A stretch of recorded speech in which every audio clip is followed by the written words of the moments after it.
Hi hello justice welcome back to just. நம்ம just மிட் மிஷனில் அட்டாமிக் ஸ்ட்ரக்சரில் கடைசியாக பார்ட் 4 வரைக்கும் பார்த்துருக்கோம். இந்த வீடியோ வந்து பார்ட் 5. ஓகேவா? லாஸ்ட் கொஞ்ச நாளாக வீடியோ வந்திருக்காது, எக்ஸ்ட்ரீம்லி சாரி. ஏன்னா வந்து நாங்கள் அந்த அட்மிஷன் ப்ராசஸ் இருக்குங்க இல்லையா, அதுக்கே ஒரு நாள் ஃபுல்லாக டைம் ஆயிடுச்சு. எனக்கு வேறு வெளியூரில் சீட்டு கிடச்சிருக்கு. ஸோ அதனால் ட்ராவல் இதுக்கெலாம் கொஞ்சம் டைம் ஆயிடுச்சு. ஸோ அதனால தான் வீடியோ போட முடியலை. இனிமேலே ரெகுலராக கண்டினியூஸாக வீடியோ வந்துருக்கும். ஸோ அது மட்டும் கொஞ்சம் நீங்கள் அந்த டயத்தை யூட்டிலைஸ் பண்ணி ரிவைஸ் பண்ணியிருப்பீங்கன்னு நம்புகிறேன். ஸோ இப்போ நம்ம வந்து கடைசியாக எது வரைக்கும் பார்த்தோம்னா time period of electron in time period frequency, அந்த போர்ஸ் மாடலில் அதெல்லாம் பார்த்தோம். ஸோ இப்போ போர் மாடலில் வந்து கடைசியாக ஃப்ரீக்வன்சி வரைக்கும் பார்த்தோமா. அடுத்தது வந்து எனர்ஜி. இதுதான் வந்து லாஸ்ட் டாபிக். ஓகே, ஆரம்பிக்கலாமா? கிரீனில் எழுதுவோமா? ஓகே. ஃபிஃப்த்து தானே? ஃபிஃப்த்து வந்து energy of an electron in nth Bohr orbit.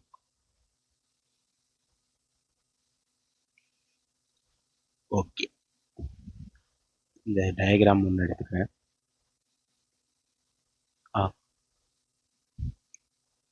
நம்ம ஆல்ரெடி பார்த்தோம், இங்கே உள்ள ஒரு எலக்ட்ரானுக்கு வேவ் நேச்சர் இருந்து இங்கே ஒரு ஸ்டேஷ்னரி வேவ்ல எனர்ஜி வந்து ஸ்டோர் ஆகிருக்குன்னு சொல்லிட்டு நான் ஆல்ரெடி ஒரு இடத்துல நான் வந்து மென்ஷன் பண்ணி சொல்லியிருந்தேன். ஸோ அதே மாதிரி இந்த இடத்துல இங்கிட்ட வந்து எலக்ட்ரான் இங்கிட்டு ரிவால்வ் ஆகிட்டு இருக்கு. அப்படியே இங்கே சர்க்குலர் மோஷனில் நியூக்ளியஸை சுற்றி இப்படி ரிவால்வ் ஆகி வந்துட்டு இருக்கு. இந்த எலக்ட்ரானுக்கு மொத்தம் 2 டைப் ஆஃப் எனர்ஜி இருக்கும். ஒன்று சுத்துறதுனால அதுக்கு வந்து ஒரு கைனட்டிக் எனர்ஜி இருக்கும். இன்னொன்று இந்த நியூக்ளியஸோட இன்ட்ராக்ஷன்னாலையும் இந்த எலக்ட்ரானுக்கும் நியூக்ளியஸ்க்கும் ஒரு இன்ட்ராக்ஷன் இருக்கிறதுனால இங்கே ஒரு பொட்டன்ஷியல் எனர்ஜி இருக்கும். ஸோ இங்கே இருக்கிற எலக்ட்ரானுக்கு both kinetic energy and potential energy இருக்கும். கைனட்டிக் எனர்ஜி சுத்துறது மூலயமா வருது அதோட ஸ்பீடுனால. பொட்டன்ஷியல் எனர்ஜி இந்த நியூக்ளியஸ்க்கும் அந்த எலக்ட்ரானுக்கும் உள்ள இன்ட்ராக்ஷன்னால வர்றது வந்து பொட்டன்ஷியல் எனர்ஜி. ஸோ அதுதான். இது தவிர நிறைய எனர்ஜி இருக்கலாம், பட் நம்ம மெயினாக மெக்கானிக்கல் எனர்ஜி தான் நிறைய மெயினாக இருக்கும். ஸோ அந்த எனர்ஜியை தான் நம்ம எப்படி கால்குலேட் பண்ணுறதுன்னு சொல்லி பார்க்க போகிறோம். ஓகே, பார்த்துடலாமா? ஓகே, ஃபஸ்ட்டு இந்த கலரில் எழுதிடுறேன். Okay, total energy of an electron in nth Bohr orbit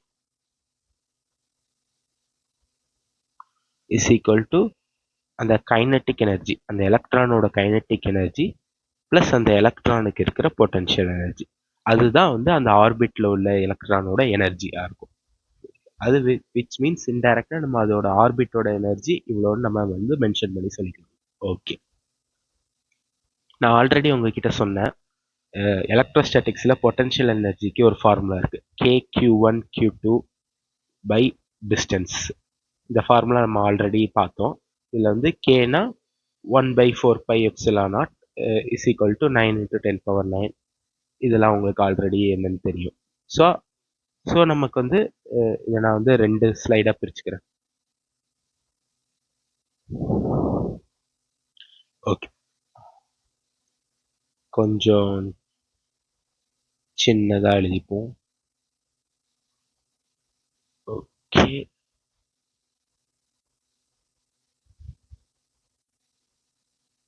okay. First வந்து இந்த சைடு வந்து கைனட்டிக் எனர்ஜி எழுதிடுறேன்.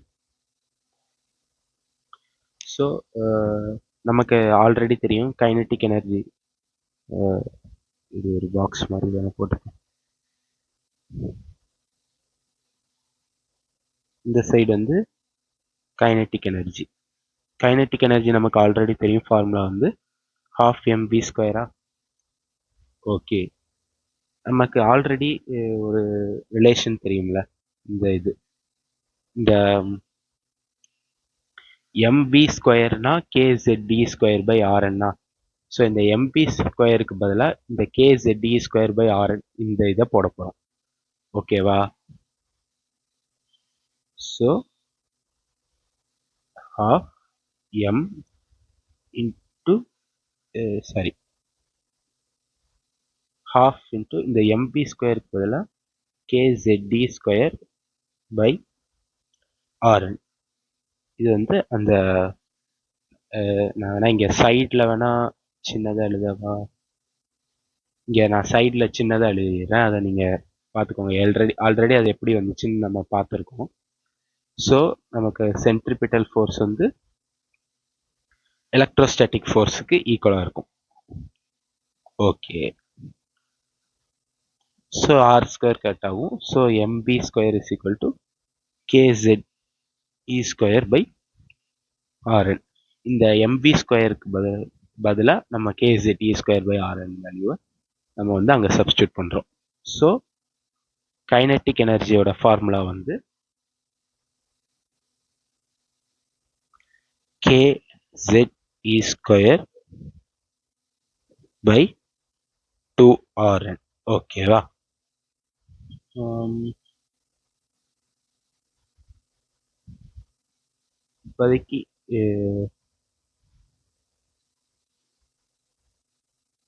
இப்போதைக்கு இந்த ரிலேஷன் இப்படி இருக்கட்டும்.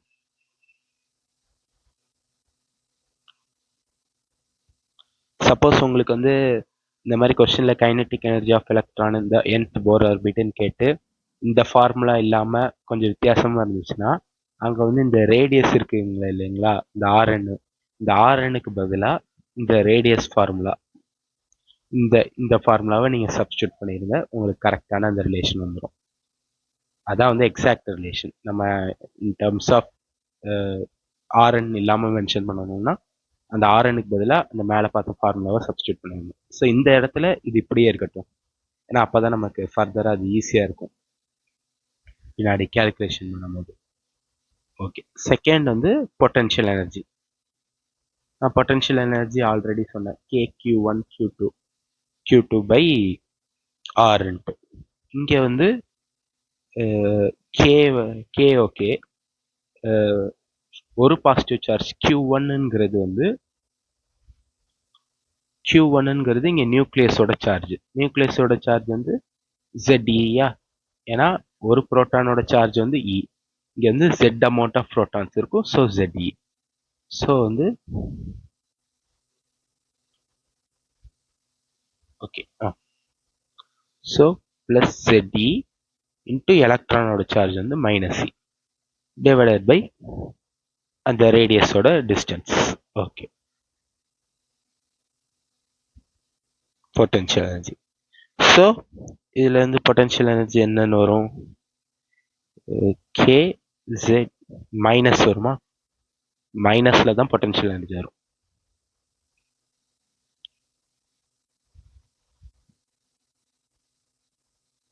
ஸ்கொயர் பை ஆர்என் வரும்.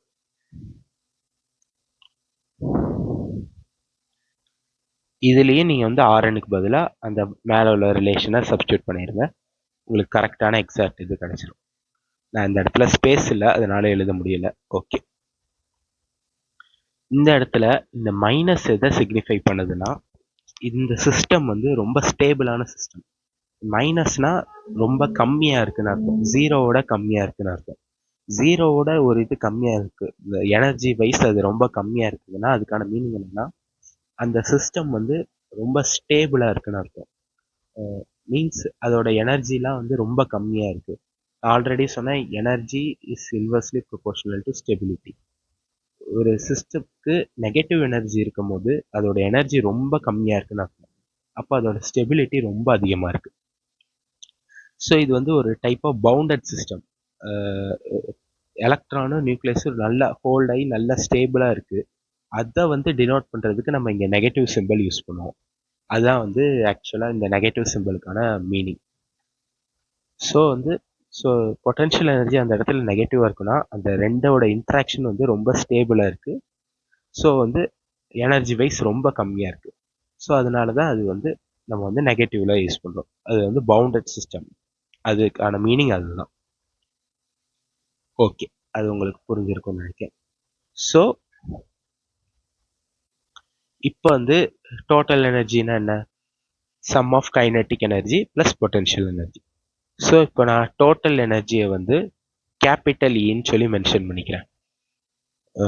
எழுதிடுறேன். டோட்டல் எனர்ஜி ஆஃப் அன் எலக்ட்ரானை வந்து கேபிட்டல் இன்னு மென்ஷன் பண்ணிட்டு is equal to kinetic energy plus potential energy. Kinetic energy என்ன? KZE square by 2R. Potential energy என்ன? மைனஸ் கேஸ் யூனிட்டோட சிம்பிளோட சப்ஸ்டியூட் பண்ணணும் பை Rn. ஸோ சிம்பிளிஃபிகேஷன் பட்டா இங்கே இன்ட்டு 2 இன்ட்டு 2ன்னு போட்டால் 1 மைனஸ் 2னா -1.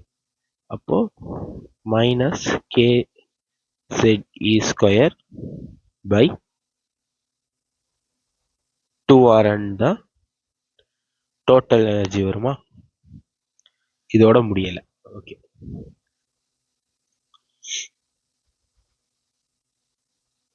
இதான் வந்து total energy of an electron in nth Bohr orbit கான ஃபார்முலா. ஆக்சுவலி இது டோட்டல் ஃபார்முலா கிடையாது, அது இன்னும் கொஞ்சம் வேற மாதிரி வித்தியாசமாக வரும். ஓகே, ஒரே ஒரு செகண்ட். ஓகே, இப்போ இந்த இடத்துல நம்ம ரேடியஸ்க்கு பதிலாக n square h square by 4 square MKZE square இந்த இதை நம்ம வந்து இங்கே சப்ஸ்டியூட் பண்ண போகிறோம் இந்த ரேடியஸ்க்கு பதிலாக. அப்படி சப்ஸ்டியூட் பண்ணிங்கன்னா இந்த ரேடியஸ்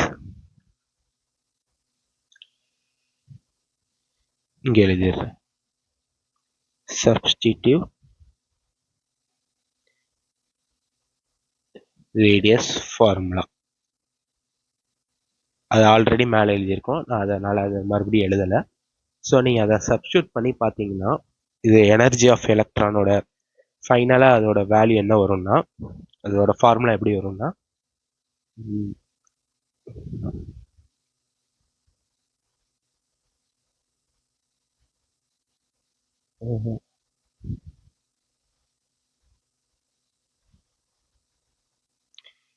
இங்கே நான் கீழே வந்து எழுதிடுறேன்.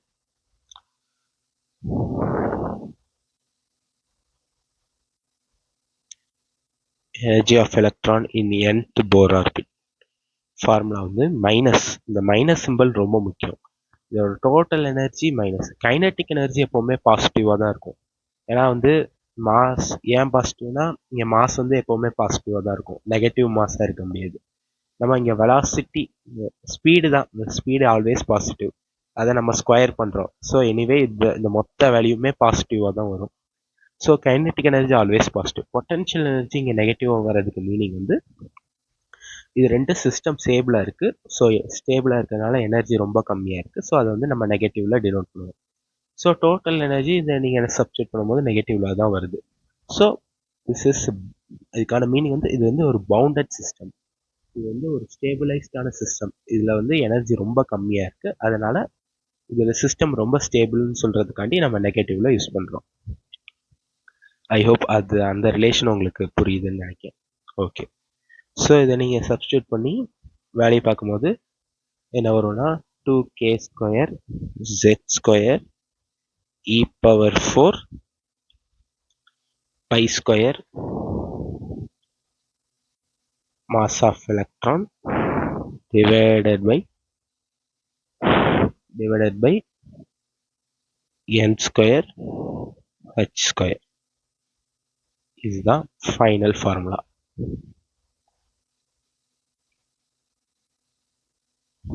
கொஞ்சம் பெரிய ரிலேஷன் தான் இருக்கும், ஞாபகம் வச்சுக்கிறது கஷ்டமாக தான் இருக்கும். ஸோ முடிஞ்ச அளவுக்கு ட்ரை பண்ணுங்கள். ஸோ இதுதான் formula. 2k square z square e power 4 pi square m mass of electron divided by n square h square. Okay, so இதில் நீங்கள் இம்பார்ட்டண்ட்டாக ஞாபகம் வச்சுக்க வேண்டிய விஷயம் வந்து, ஸோ இம்பார்ட்டண்ட்டாக ஞாபகம் வச்சுக்க வேண்டிய விஷயம் அதை பார்க்குறதுக்கு முன்னாடி இன்னொரு இதில் இம்பார்ட்டண்ட் நோட்ஸ் மாதிரி பார்த்துட்டு அதுக்கப்புறம் மீதி கீழே உள்ள இதோட கீழே நான் சொல்கிற ஃபார்முலா தான் நீங்கள் மெயினாக நான் வச்சுக்கணும்.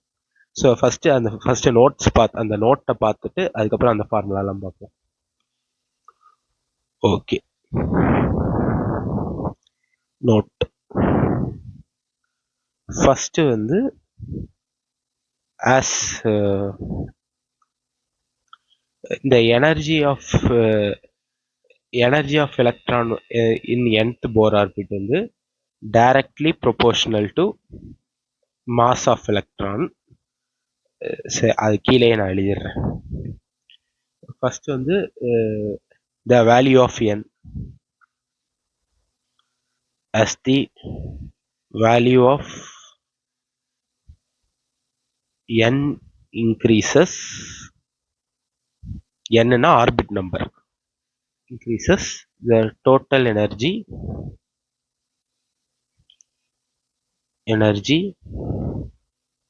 of an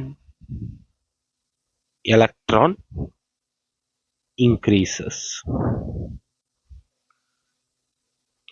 ஓகே ப்ரோ, எப்படின்னு நீங்க கேட்டீங்கன்னா, எனர்ஜி ஆஃப் எலக்ட்ரான் வந்து inversely proportional to n square. இந்த ரிலேஷனை பார்த்தா தெரியுது.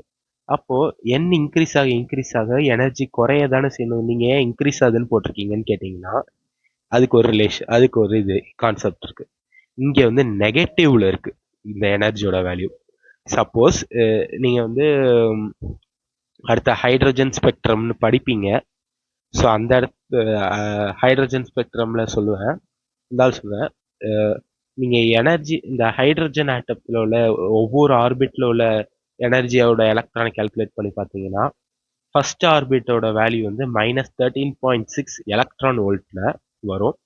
அதே மாதிரி செகண்ட் ஆர்பிட்டுக்கு நீங்க அதே இது எனர்ஜி கால்குலேட் பண்ணி பார்த்தீங்கன்னா, ஐ திங்க் 3.4ன்னு வரும். 3.4 எலக்ட்ரான் வோல்ட்னு வரும். ஸோ இப்போ இதுல இருந்து என்ன தெரியுது, எனர்ஜி வைஸ் நெகட்டிவ்ல வேல்யூஸ் பார்க்கும்போது எந்த நம்பர் சின்னதாக இருக்கோ அதுக்கு தான் வேல்யூ வந்து அதிகம் நெகட்டிவ்ல. ஸோ -13.6ஓட கம்பேர் பண்ணும்போது -3.4ஓட வேல்யூ வந்து ஜாஸ்தி. ஏன்னா வந்து நெகட்டிவ்ல வந்து எப்பவுமே சின்ன நம்பர் தான் பெருசு. ஸோ -13.6 கம்பேர் பண்ணும்போது -3.4 தான் பெருசு. 13.6 வந்து பெருசு கிடையாது மைனஸ்ல. ஸோ எனர்ஜி வைஸ் செகண்ட் ஆர்பிட்டுக்கு அதிகம் ஃபர்ஸ்ட் ஆர்பிட்டை கம்பேர் பண்ணும்போது, because of that negative symbol. So அதே மாதிரியே இப்போ தேர்ட் இதுக்கு கன்சிடர் பண்ணும்போது உங்களுக்கு வந்து -1.5 எலக்ட்ரான் வோல்ட்னு வரும், which is even more greater than the second orbit energy. Negative wise -1.5 தான் பெருசு 3.4ஓட நெகட்டிவ் வைஸ். ஸோ இந்த ஆர்பிட் நம்பர் ஒவ்வொரு ஆர்பிட்டா நம்ம இன்க்ரீஸ் ஆகி போக அந்த டோட்டல் எனர்ஜி ஆஃப் எலக்ட்ரான் வந்து இது இன்க்ரீஸ் ஆகிட்டே போகும். அதான் மீனிங். ஸோ ஆர்பிட் கிட்ட, அதாவது ஃபர்ஸ்ட் ஆர்பிட்ல இருக்கு, இது வந்து ஹைட்ரஜன் ஆட்டம் நீங்க உதாரணத்துக்கு அசியூம் பண்ணிக்கிட்டீங்கன்னா, இதான ஃபர்ஸ்ட் ஆர்பிட்னு சொல்லுவோம். இந்த இடத்துல உள்ள எலக்ட்ரானுக்கு இந்த இடத்துல உள்ள எலக்ட்ரானையும் இந்த இடத்துல உள்ள எலக்ட்ரானையும் கம்பேர் பண்ணும்போது இதுக்கு தான் எனர்ஜி அதிகமா இருக்கும். இதை கம்பேர் பண்ணும்போது இதுக்கு தான் ஜாஸ்தியா இருக்கும், இதுக்கு ரொம்ப கம்மியா இருக்கும், லோவா இருக்கும். இதுக்கு வந்து எனர்ஜி வந்து ஹையா இருக்கும். நான் டோட்டல் எனர்ஜி சொல்றேன், கைனடிக் எனர்ஜியும் பொட்டன்ஷியல் எனர்ஜியும் சொல்லல. இன் கேஸ் அவங்க வந்து கைனடிக் எனர்ஜியும் பொட்டன்ஷியல் எனர்ஜி எப்படி இருக்குன்னு கேட்டாங்கன்னா,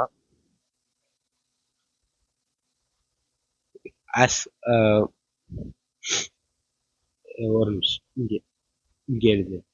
நமக்கு ஆல்ரெடி தெரியும் கைனடிக் எனர்ஜி வந்து ஃபார்முலா வந்து 12mv². இந்த நம்ம வெலாசிட்டிக்கு ஒரு ஃபார்முலா பார்த்தோமா, velocity is equal to v0 into z/n. இந்த ஆர்பிட் நம்பர் இன்க்ரீஸ் ஆக வெலாசிட்டி வந்து குறையும், ஏன்னா வந்து இன்வெர்ஸ்லி ப்ரொபோர்ஷனல். அப்போ ஆர்பிட் நம்பர் இன்க்ரீஸ் ஆக வெலாசிட்டி குறையுது. அப்போ வெலாசிட்டி குறையுதுன்னா கைனடிக் எனர்ஜி வந்து 12mv². வெலாசிட்டி ஆர்பிட் நம்பரோட குறையும் போது கைனடிக் எனர்ஜியும் குறையும். அப்போ as the number of orbit, அதாவது n is equal to 2 இங்கே இருக்கிற எலக்ட்ரானோட கைனட்டிக் எனர்ஜி கம்பேர் பண்ணும்போது இங்கே இருக்கிற எலக்ட்ரானோட கைனட்டிக் எனர்ஜி வந்து லோவாக இருக்கும், இங்கே வந்து ஹையாக இருக்கும் in terms of kinetic energy. இதுவே பொட்டன்ஷியல் எனர்ஜி கேட்டிங்கன்னா, பொட்டன்ஷியல் எனர்ஜி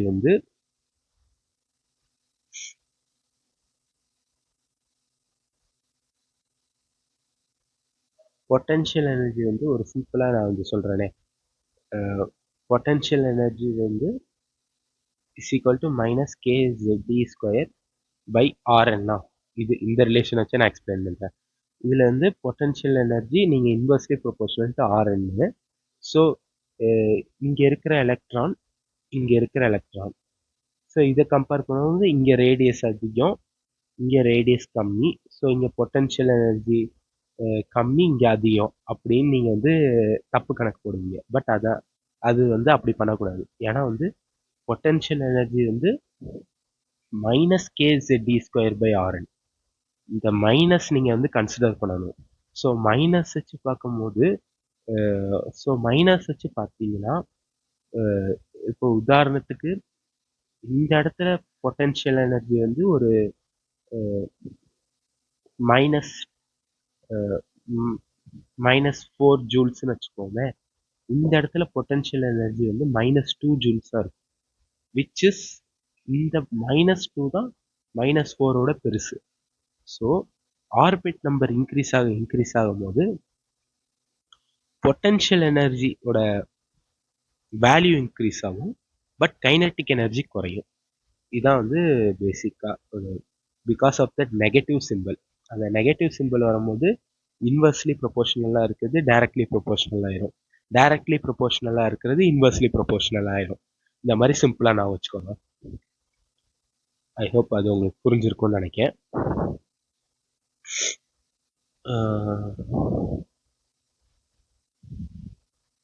அது வேணா நான் கீழே எழுதிடுறேன்.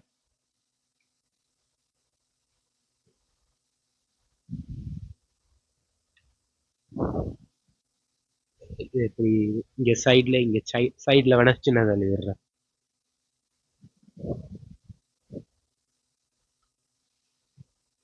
as n value increases,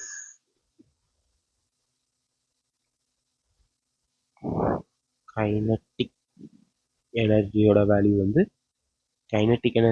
வந்து டிக்ரீஸ் ஆகும், பட்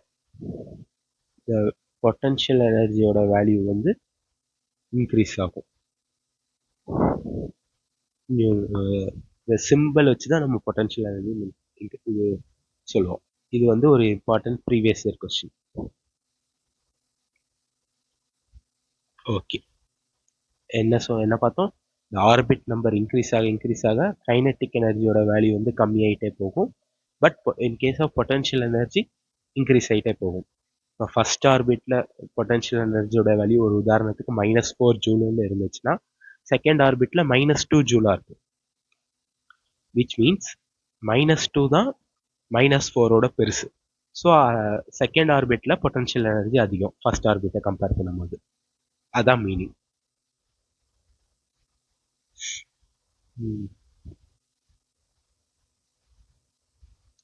ஸோ அது உங்களுக்கு புரிஞ்சிருக்கும்னு நினைக்கிறேன். பட் அது டோட்டலாக kinetic energy plus potential energy இது ரெண்டும் சேர்த்து வச்சு இந்த டோட்டல் எனர்ஜி கம்பேர் பண்ணும்போதும் டோட்டல் எனர்ஜி இன்க்ரீஸ் தான் ஆகும் ஆர்பிட் நம்பர் இன்க்ரீஸ் ஆகும்போது. ஏன்னா அதோட வேல்யூ வந்து நமக்கு வந்து நெகட்டிவ்ல தான் வருது. அது உங்களுக்கு புரிஞ்சிருக்கும்னு நினைக்கிறேன். ஸோ அடுத்த இம்பார்ட்டண்ட்டான நோட்டு பார்ப்போமா? ஓகே, இது தெளிவாக அண்டர்ஸ்டாண்ட் பண்ணிக்கோங்க. மறுபடியும் புரியாட்டி ரிவைண்ட் பண்ணி பாருங்க, இது ரொம்ப முக்கியம். ஓகே ஓகே அடுத்து வந்து energy of electron in nth Bohr orbit வந்து is directly proportional to mass of electron directly proportional to electron to the power charge 4. இந்த இது முக்கியம். இதை வச்சு கொஸ்டின் ஆல்ரெடி கேட்டிருக்காங்க, இருக்குது. ஸோ நம்ம இன்கேஸ் ஒரு ஹைப்போதெட்டிக்கல் சிஸ்டமில் எலக்ட்ரானோட மாஸை நம்ம வந்து இன்க்ரீஸ் பண்ணுற மாதிரி ஒரு கொஸ்டினில் கொடுத்தாங்க, எலக்ட்ரானோட சார்ஜ் வந்து இன்க்ரீஸ் ஆகுது அந்த மாதிரி கொடுத்தாங்கன்னா கண்டிப்பாக அந்த டோட்டல் எனர்ஜி ஆஃப் வேல்யூ வந்து மாறும். அது நீங்கள் வந்து ப்ரொபோர்ஷனாலிட்டி பேஸ் பண்ணி நீங்கள் சால்வ் பண்ணிக்கலாம். சப்போஸ் ஃபார் எக்ஸாம்பிளுக்கு வந்து இப்போ மாஸ் ஆஃப் எலக்ட்ரான் வந்து ஏற்கனவே இருந்த மாஸோட 2 டைம்ஸோட, ஏற்கனவே இருந்த மாஸை M1ன்னு மென்ஷன் பண்ணிக்கிறேன், நியூ இதை M2ன்னு மென்ஷன் பண்ணிக்கிறேன். இந்த M2க்கும் M1க்கும் ரிலேஷன் வந்து M2 = 2 டைம்ஸ் M1. இப்போ டோட்டல் எனர்ஜி எவ்வளோ டைம்ஸ் சேஞ்ச் ஆகும்னு கேட்டாங்கன்னா total energy directly proportional to mass of எலக்ட்ரானா, அப்போ E1 by E2 is equal to M1 by M2. So M1 by M2னா 1 by 2ன்னு வரும். ஸோ அப்போ E2 வந்து 2 டைம்ஸ் E1. இந்த மாதிரி ப்ரொபோர்ஷனாலிட்டி வச்சு இந்த சம்ஸ்லாம் சால்வ் பண்ணுங்க, ஈஸியாக முடிஞ்சிடும். அதே மாதிரி எலக்ட்ரான் சார்ஜ் கேட்டாங்கன்னா suppose E2 is equal to 2 times E1 அந்த மாதிரி கேட்டாங்கன்னா எனர்ஜி வந்து E⁴ டைம்ஸ்.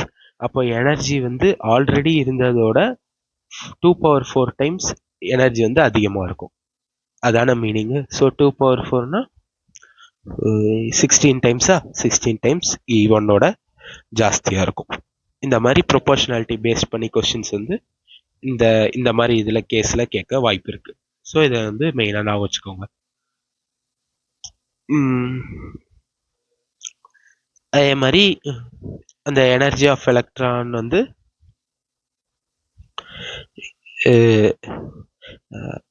அதே மாதிரி இந்த தேர்ட் பாயிண்ட் எழுதிக்கிறேன். as atomic number, as z னா atomic number, z இன்க்ரீஸ் ஆகும்போது the total energy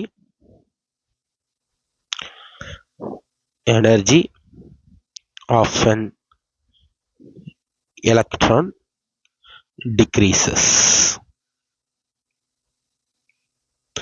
because இங்க வந்து நெகட்டிவ் சிம்பிள் இருக்கு. நான் என்ன சொன்னேன், நெகட்டிவ்ல டைரக்ட்லி ப்ரொபோர்ஷனலா இருக்கிறத இன்வெர்ஸ்லி போட்டுருங்க, இன்வெர்ஸ்லியா இருக்கிறத டைரக்ட்லி ஆக்கிருங்க, ஆப்போசிட்டா. அவ்வளவுதான். அந்த மாதிரி சிம்பிளா நான் வச்சுக்கோங்க.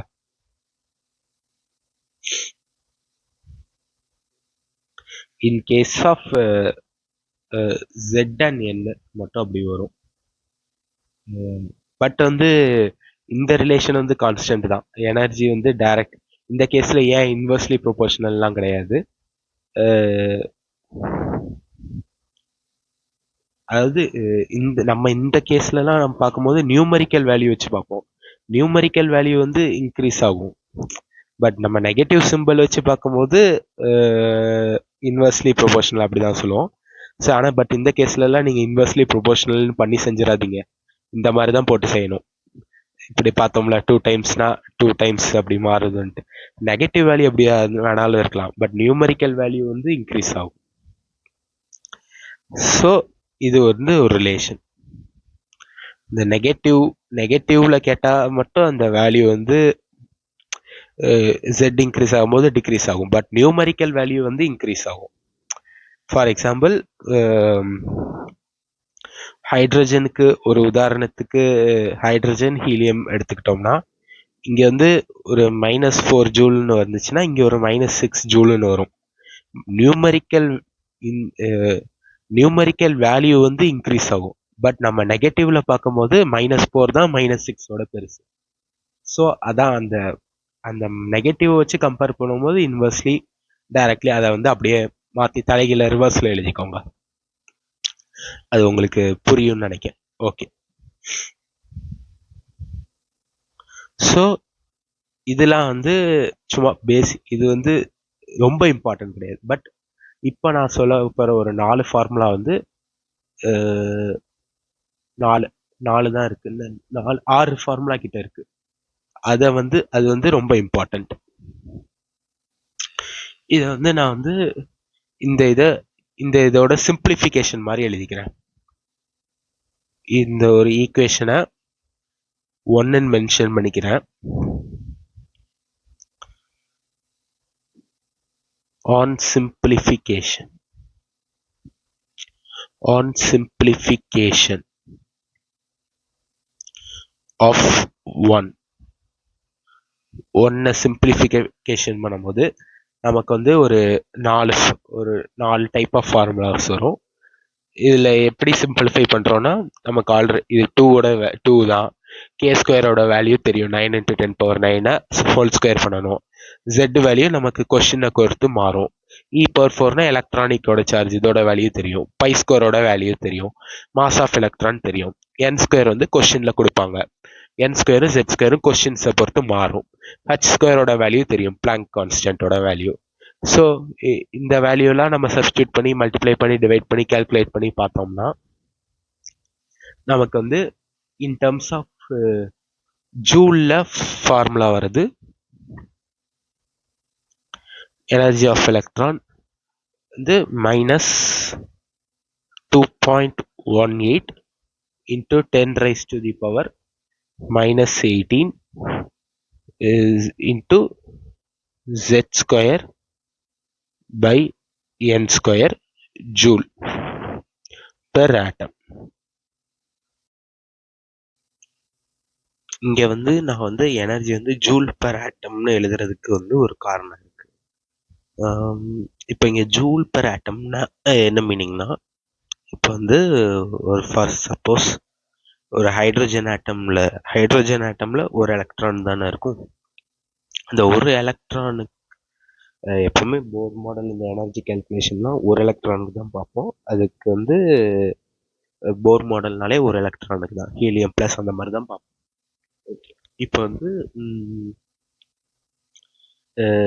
இப்போ வந்து ஒரே ஒரு ஹைட்ரஜன் ஆட்டம்ல உள்ள அந்த ஒரு ஆர்பிட் n=1 ஆர்பிட்ல உள்ள எலக்ட்ரானுக்கு வந்து எனர்ஜி வந்து இந்த மாதிரி வேவ் ஃபார்மேட்ல இருக்கும்னு சொல்லி நம்ம பார்த்தோம். அதோட வேல்யூ எப்படி கால்குலேட் பண்றதுன்னு சொல்லி ஒரு ஃபார்முலா மாதிரி பார்த்தோம். இப்போ இன்கேஸ் வந்து ஒரு ஆட்டமுக்கு பதிலாக கொஸ்டின்ல வந்து ஒரு மோல் ஹைட்ரஜன் ஆட்டம் இருக்கு, அதுல வந்து எலக்ட்ரான் வந்து தேர்ட் ஆர்பிட்ல இருக்கு, அதோட டோட்டல் எனர்ஜி கண்டுபிடிங்கன்னா ஃபார்முலா கொஞ்சம் வித்தியாசமா மாறும். ஸோ அதுக்காண்டி தான் நான் வந்து இங்கே ஜூல் பெர் ஆட்டம்கான மீனிங்கான அர்த்தம். ஸோ வந்து அதே மாதிரி இது வந்து உங்களுக்கு ஒரு சிம்பிளிஃபிகேஷன் மாதிரி எழுதுறேன். ஸோ இது வந்து ஜூல் பெர் ஆட்டம்கான ஃபார்முலா. இதே மாதிரி இன்கேஸ் வந்து எலக்ட்ரான் வோல்ட்டில் உங்களுக்கு இதே வேல்யூ வந்து எலக்ட்ரான் வோல்ட்டில் ஆன்சர் வேணும்னா இதுக்கான ஃபார்முலா என்ன வரும்னா -13.6 into z square by n square electron volt per atom. இது வந்து in terms of electron volt ஆட்டம்ல எனர்ஜிக்கான யூனிட் வந்து எனர்ஜிக்கு யூனிட் வந்து ஜூலா இருக்கலாம், எலக்ட்ரான் வோல்ட்டா இருக்கலாம், கேலரியா இருக்கலாம். In terms of joule per ஆட்டம்லனா நீங்க ஃபர்ஸ்ட் ஃபார்முலா யூஸ் பண்ணுங்க. In terms of electron volt per ஆட்டம்னா செகண்ட் ஃபார்முலா. ஸோ இதுவே இன்கேஸ் வந்து இதை வச்சுதான் மெயினாக கேட்பான். மெயினாக வந்து மேக்ஸிமம் கேஸில் இந்த எலக்ட்ரான் வோல்ட் பெர் ஆட்டம் இந்த செகண்ட் ஃபார்முலா தான் மோஸ்ட்லி யூஸ் பண்ணுவாங்க. Mostly used. ஓகே, ஸோ இதை நீங்கள் வந்து நான் வச்சுக்கோங்க. அதே மாதிரி நான் இங்கே மேலே ஒரு சிம்பிள் ரிலேஷன் மட்டும் எழுதிடுறேன். நோட், ஒரு 1 எலக்ட்ரான் வோல்ட்னா 1.6 into 10⁻⁻19 ஜூல். அதே மாதிரி 1 கேலரினா இஸ் ஈக்குவல் டு 4.2 ஜூல்ஸ். அதே மாதிரி ஒரு electron volt per atom is equal to 96 kilo joule per mole. இந்த எனர்ஜி யூனிட் கன்வர்ஷனை இந்த நோட் எல்லோ கலரில் எழுதியிருக்கிறத நான் வச்சுக்கோங்க. இது மெயினாக இம்பார்ட்டன்ட். ஃபிசிக்ஸ்லேயும் யூஸ் ஆகும், நமக்கு வந்து இதுலேயும் கெமிஸ்ட்ரிலேயும் நிறைய தெர்மோடைனமிக்ஸில் தான் நிறைய இடத்துல யூஸ் ஆகும். ஸோ நம்ம மெயினாக நான் வச்சுக்க வேண்டிய யூனிட் கன்வர்ஷன் வந்து ஒரு எலக்ட்ரான் வோல்ட்டுக்கு, அப்புறம் ஒரு கேலரினா 4.2 ஜூல், ஒரு எலக்ட்ரான் வோல்ட் பெர் ஆட்டம்னா கேஜி பெர் மோலாக மாற்றோம்னா இஸ் ஈக்குவல் டு 96. இப்போ 2 எலக்ட்ரான் வோல்ட் பெர் ஆட்டம்னு வேல்யூ வருதுன்னா அது வந்து சப்போஸ் இன்கேஸ் வந்து ஒரு ஹைட்ரஜன், ஒரு எக்ஸாம்பிளுக்கு சொல்கிறேன். ஹைட்ரஜன் ஆட்டமில் செகண்ட் ஆர்பிட்டில் உள்ள ஒரு எலக்ட்ரானுக்கான எனர்ஜி வந்து 2 எலக்ட்ரான் வோல்ட் ஒரு ஆட்டத்துக்கு வருது. நீங்கள் இதே வந்து ஜூல் பெர் மோலில் கண்டுபிடிங்கன்னா ஜஸ்ட் 96 இன்ட்டு 2. ஏன்னா 1க்கு 96னா 2க்கு 96 இன்ட்டு 2. ஸோ அப்போ 96 இன்ட்டு 2 போட்டால் நமக்கான அந்த எக்ஸாக்ட் வேல்யூ கிடச்சிடும். ஸோ வந்து இந்த 3 ரிலேஷன் 1 நம்பர்ஸில் எழுதிடுறேன். 1, 2, 3 இந்த 3 ரிலேஷனை வந்து நீங்கள் வந்து மறக்காம ஞாபகம் வச்சுக்கோங்க. ஓகே. ஸோ அப்படி பார்க்கும்போது நம்ம இதை கன்வெர்ட் பண்ணி பார்க்கும்போது இன்னொரு ஒரு தேர்ட் ஃபார்முலா வந்து energy of nth Bohr orbit வந்து -1312 into z² by n² kilojoule per mole. Just வந்து யூனிட்ஸ் ஒரு டிஃப்ரெண்ட் யூனிட்ல கேட்டால் எப்படி சால்வ் பண்ணணுங்கிற ஒரு ஐடியாக்காண்டி தான் நான் இந்த 4 ஃபார்முலா. இதே கிலோ கேலரி பெர் மோல் இந்த மாதிரி ஒரு கொஸ்டின் கேட்டாங்கன்னா -313.6 into z² by n² kilo gallery per mole. இதில் நீங்கள் எதை ஞாபகம் வைக்கலைனாலும் பரவாயில்ல. ஆனால் இந்த செகண்ட் ஃபார்முலா இதை மட்டும் நான் வந்து எல்லோவில் மென்ஷன் பண்ணுறேன். இந்த செகண்ட் ரிலேஷனை நீங்கள் வந்து மெயினாக ஞாபகம் வச்சுக்கணும். இதுதான் வெரி இம்பார்ட்டன்ட். நான் மோஸ்ட்லி யூஸ்டுன்னு எழுதியிருக்கேன் பார்த்தீங்களா. This is very important. Second இது.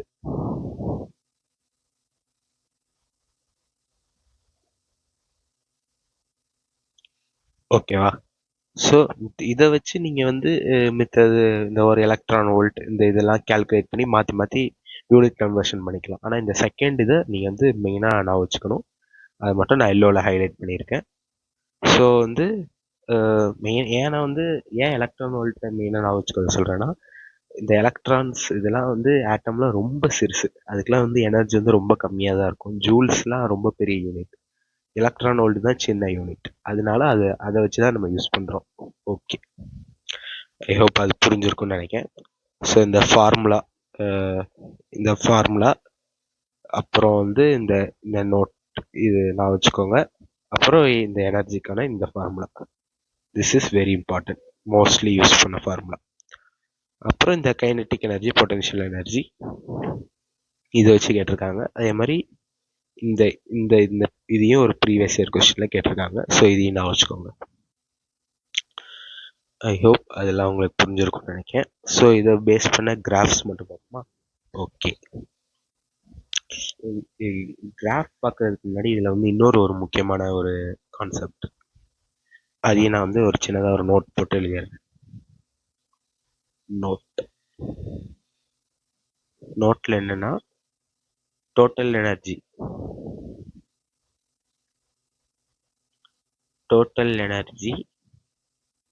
ஏ வந்து total energy of an electron in nth Bohr orbit is equal to negative of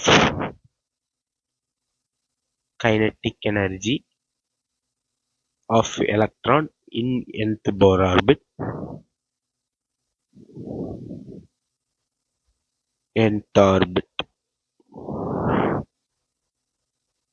electron in nth orbit is equal to potential energy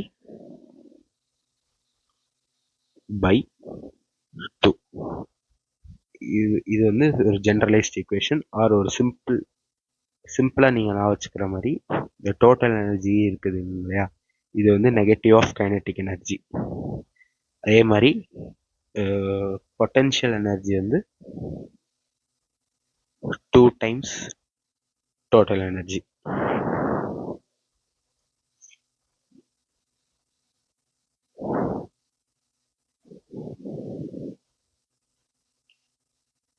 ஓகேவா? எப்படின்னா இங்கே பாருங்க, இப்போ இந்த கைனட்டிக் எனர்ஜியோட ஃபார்முலா என்ன? kZe²/Rn. Rnக்கு பதிலாக நம்ம இந்த வேல்யூ சப்ஸ்டியூட் பண்ணுவோம், அதை நம்ம விட்டுருங்க. ஜஸ்ட் பேசிக் ஜென்ரலைஸ்ட் ஈக்குவேஷன் பாருங்க, kZe²/2Rn. இங்கே எனர்ஜியோட ஃபார்முலா பாருங்க, -kZe²/2Rn. அப்போ கைனட்டிக் எனர்ஜியில் ஒரு நெகட்டிவ் சிம்பிளை யூஸ் பண்ணால் நமக்கு டோட்டல் எனர்ஜி கிடைச்சிருது. அதே மாதிரி பொட்டன்ஷியல் எனர்ஜி பாருங்களேன். பொட்டன்ஷியல் எனர்ஜி என்ன பார்த்தோம்? 2 டைம்ஸ் டோட்டல் எனர்ஜின்னு பார்த்தோம். இப்போ பொட்டன்ஷியல் எனர்ஜி ஃபார்முலா என்ன? -kZe² வெறும் Rn, 2 வராது. டோட்டல் எனர்ஜியோட ஃபார்முலா என்ன? -kZe²/2Rn. இது கூட இன்ட்டு ஒரு 2 போட்டோம்னா இந்த 2வும் கேன்சல் ஆனால் பொட்டன்ஷியல் எனர்ஜி கிடைச்சிருமா? அதான். So potential energy is equal to 2 times total energy. Because இப்போ இந்த இடத்துல 2 டைம்ஸ் தானே, இப்போ potential energy is equal to 2 into kZe²/2Rn minus இந்த 2 கேன்சல் ஆனால் பொட்டன்ஷியல் எனர்ஜி -kZe²/Rn வந்துருதா? ஸோ அதான் இந்த ரிலேஷன் மைனஸ். இதை பேஸ் பண்ணி கொஸ்டின்ஸ் கேட்டிருக்காங்க. ஃபார் எக்ஸாம்பிள், டோட்டல் எனர்ஜி வந்து உங்களுக்கு வந்து ஒரு -2 எலக்ட்ரான் வோல்ட் ஏதோ ஒரு ஆட்டம் கொடுத்துட்டு கைனட்டிக் எனர்ஜி என்னன்னு கேட்டாங்கன்னா, kinetic energy and potential energy இது ரெண்டோட வேல்யூ கேட்டாங்கன்னா, பொட்டன்ஷியல் எனர்ஜி ரொம்ப simple, 2 into -2 is equal to -4 electron volt. Kinetic energy will be always be positive. So minus of -2 electron volt. So +2 electron volt தான் answer. Kinetic energy பாசிட்டிவாக தான் வரும்.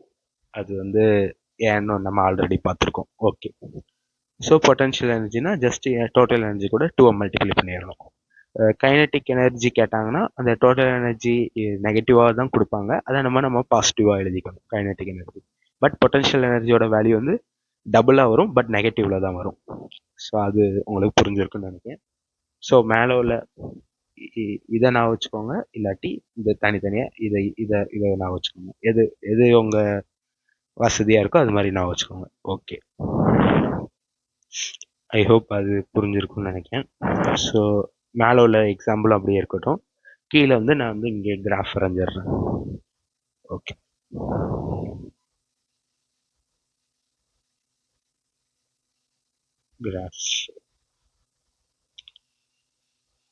Graph வந்து first வந்து இஃப் z is constant, அதாவது இப்போ நம்ம வந்து ஒரு ஆட்டமை ஃபிக்ஸ் பண்ணிட போகிறோம், ஹைட்ரஜன் தான் ஃபிக்ஸ் பண்ணிட போகிறோம். அதில் வந்து ஆர்பிட் நம்பர் சேஞ்ச் பண்ணி பார்க்கும்போது எனர்ஜி எப்படி வேரி ஆகுதுன்னு பார்க்க போகிறோம். ஓகே,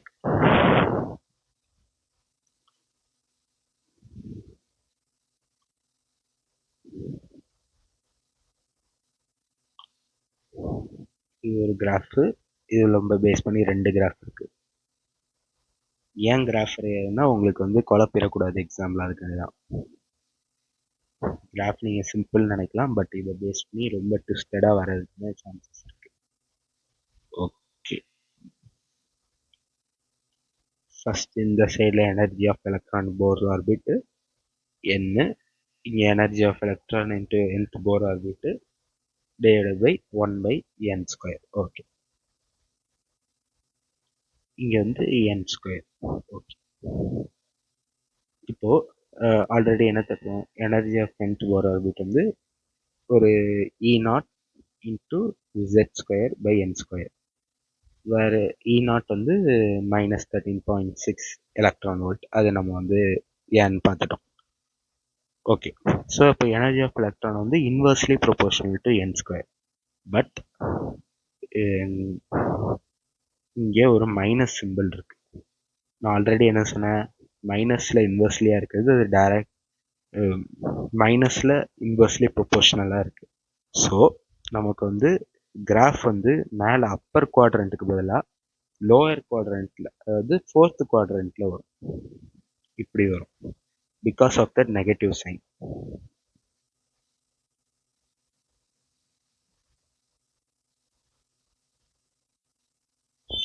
ஓகேவா? அதாவது இதுக்கான மீனிங் என்னன்னா, அப்படியே நம்ம என் வேல்யூ கூட்ட கூட்ட கூட்ட கூட்ட எனர்ஜியோட வேல்யூ நெகட்டிவாக அப்படியே கூடிட்டே வரும். அதாவது இந்த இந்த ஆர்பிட் நம்பர் வந்து இன்கேஸ் இங்கே ஆர்பிட் நம்பர் 6 சாரி இங்கே தானே இருக்குது. இங்கே ஆர்பிட் நம்பரோட வேல்யூ வந்து ஒரு 1 இருக்கும். ஸோ இந்த இடத்துல வந்து எனர்ஜி வந்து நியூமரிக்கலி -13.6 இருக்கும். நியூமரிக்கலி வேல்யூ அதிகமாக இருக்கும், பட் எனர்ஜி வைஸ் ரொம்ப சின்னது. நியூமரிக்கல் வேல்யூ அதிகம், பட் யூனிட்டோட இந்த சிம்பிளோட பார்க்கும்போது கம்மி. ஸோ இங்கே -13.6 இருக்கும் 1 இருக்கும் போது. அதே மாதிரி n=2 இருக்கும்போது ஒரு -3.4 இருக்கும். ஸோ அந்த மாதிரி ஒவ்வொரு இதாக போக அப்படியே எனர்ஜி வந்து கூடிட்டே இருக்கும். எப்போ வந்து ஆர்பிட் நம்பர் இன்ஃபினிட்டி ஆகுதோ அப்போ எனர்ஜி வந்து ஜீரோவாக இருக்கும்.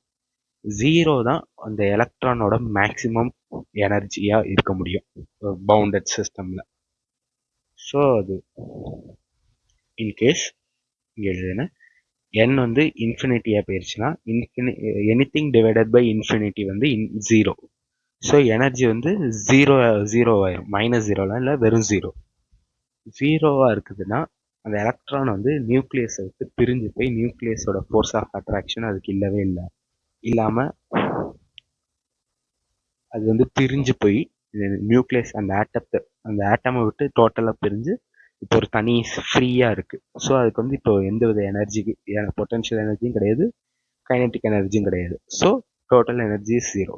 ஸோ அப்போ இன்கேஸ் வந்து கொஸ்டினில் கேட்டாங்கன்னா ஒரு எலக்ட்ரானுக்கான மேக்ஸிமம் எனர்ஜி எவ்வளோவா இருக்க முடியும் அந்த ஃப்ரீ பவுண்ட் ஸ்டேட்டில் கேட்டாங்கன்னா ஜீரோ தான். இன்கேஸ் வந்து பவுண்டடாக இருந்துச்சுன்னா மைனஸில் 13.6, 3.4, 1.5 அந்த மாதிரி போகும். அது என்னென்ன ஹைட்ரோஜன் ஸ்பெக்ட்ரமில் நம்ம டீட்டெயிலாக படிப்போம். ஓகே.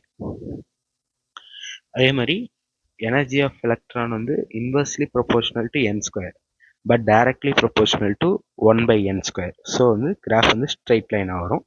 பட் இன்கேஸ் இங்கே நெகட்டிவ் சிம்பிள் இருக்கிறதுனால கீழே டவுன் குவாட்ரண்ட்டில் வரும். அது உங்களுக்கு புரியுதுன்னு நினைக்கிறேன். ஓகே.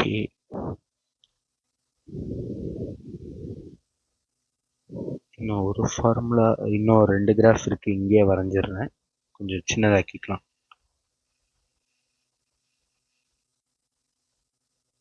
ஓகே.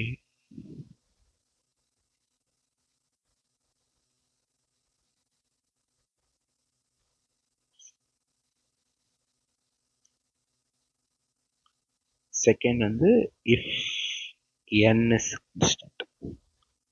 இப்போ அந்த ஆர்பிட் நம்பரை நம்ம ஃபிக்ஸ் பண்ணிக்கிறோம். n=1 தான் 2 தான்ட்டு ஃபிக்ஸ் பண்ணிட்டு இப்போ ஒவ்வொரு ஆட்டம் அயனா மாத்திரம் ஃபர்ஸ்ட் ஹைட்ரோஜன் செக் பண்றோம், நெக்ஸ்ட் அதே ஆர்பிட் நம்பர்ல உள்ள ஹீலியம் பிளஸ் செக் பண்றோம், அடுத்த லித்தியம் 2+ செக் பண்றோம். அப்படியே நம்ம வரிசையா போறோம். அந்த மாதிரி பண்ணும்போது கிராஃப் எப்படி இருக்கு அப்படின்னா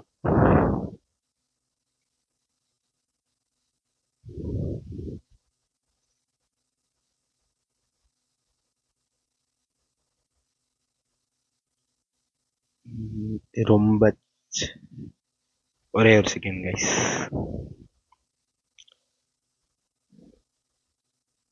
ஓகே, இப்போ கரெக்டாக இருக்கும்னு நினைக்கிறேன். ஓகே, இப்போ எனர்ஜி ஆஃப் எலக்ட்ரான் இங்கே வந்து ஃபர்ஸ்ட் வந்து Z, அதே மாதிரி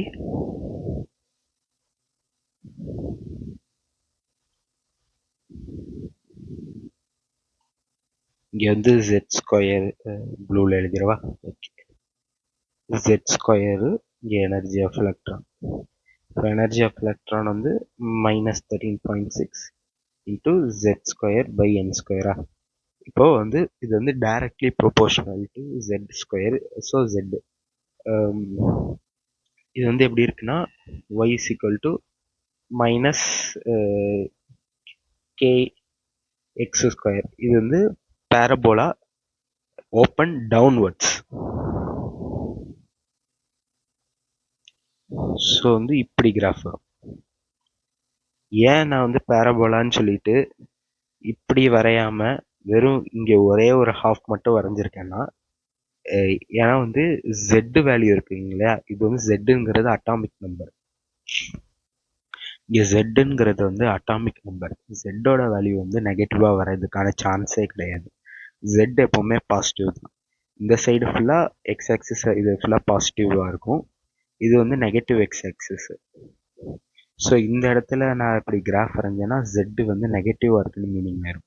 அது வந்து டோட்டலி ராங். ஸோ அதனால தான் இந்த ஒரு குவாட்ரண்ட்டில் மட்டும் வரைஞ்சிருக்கேன். எனர்ஜி நெகட்டிவாக இருக்கலாம், ஒய் ஆக்சிஸில் நெகட்டிவாக தான் இருக்கும். அது உங்களுக்கு புரியுதுன்னு நினைக்கிறேன். ஸோ வந்து இதே இது Z ஸ்கொயருக்கு கேட்டாங்கன்னா, இது வந்து ஜஸ்ட் வந்து y = mx மாதிரி directly proportional straight line graph வரும். ஸோ வந்து ஸ்ட்ரெயிட் லைன் கிராஃபில் இப்படி, அது உங்களுக்கு ஈஸி தான். ஓகே, இதை பேஸ் பண்ண 4 கிராஃப். ஸோ எனர்ஜியில் கொஞ்சம் நிறைய பார்த்துருக்கோம் நம்புகிறேன். ஸோ ஃபஸ்ட்டு டோட்டல், ஸோ எனர்ஜியில் மேக்ஸிமம் முடிஞ்ச வரைக்கும் எல்லாமே பார்த்துட்டோம்.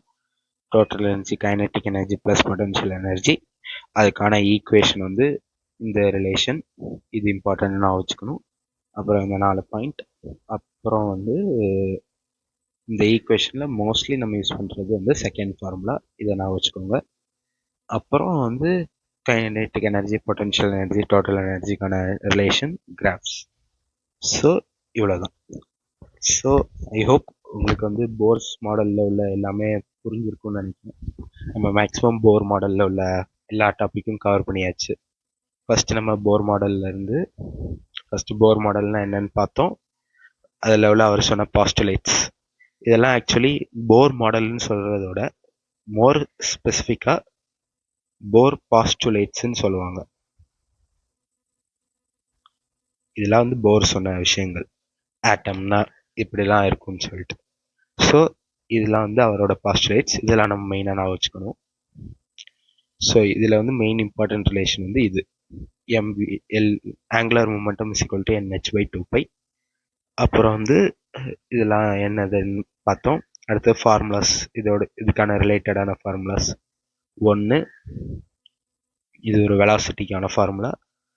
அப்புறம் வந்து டைம் பீரியடு, அப்புறம் வந்து ஃப்ரீக்வன்சி, அப்புறம் எனர்ஜி வெரி இம்பார்ட்டண்ட். ஸோ அதுவும் பார்த்துட்டோம். ஸோ இதோட பார்த்தீங்கன்னா இந்த போர் மாடலோட பாஸ்டுலேட்ஸ் இதெல்லாம் முடியுது.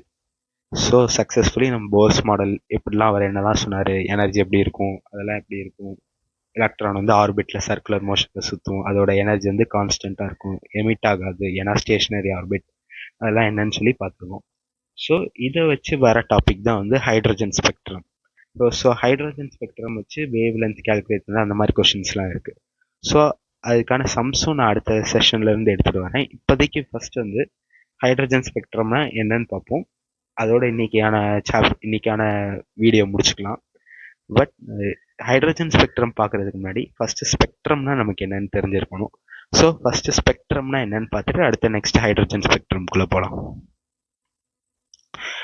Okay, successfully Bohr model completed. Okay, spectrum.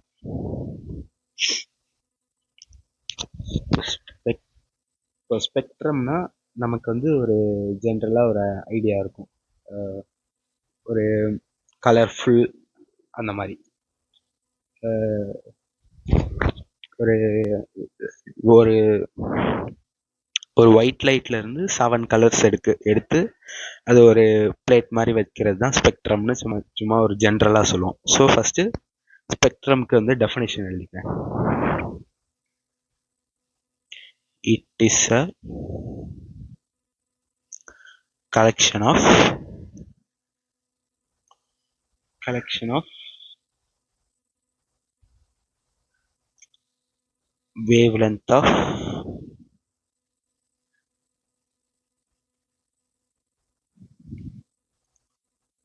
different types of radiation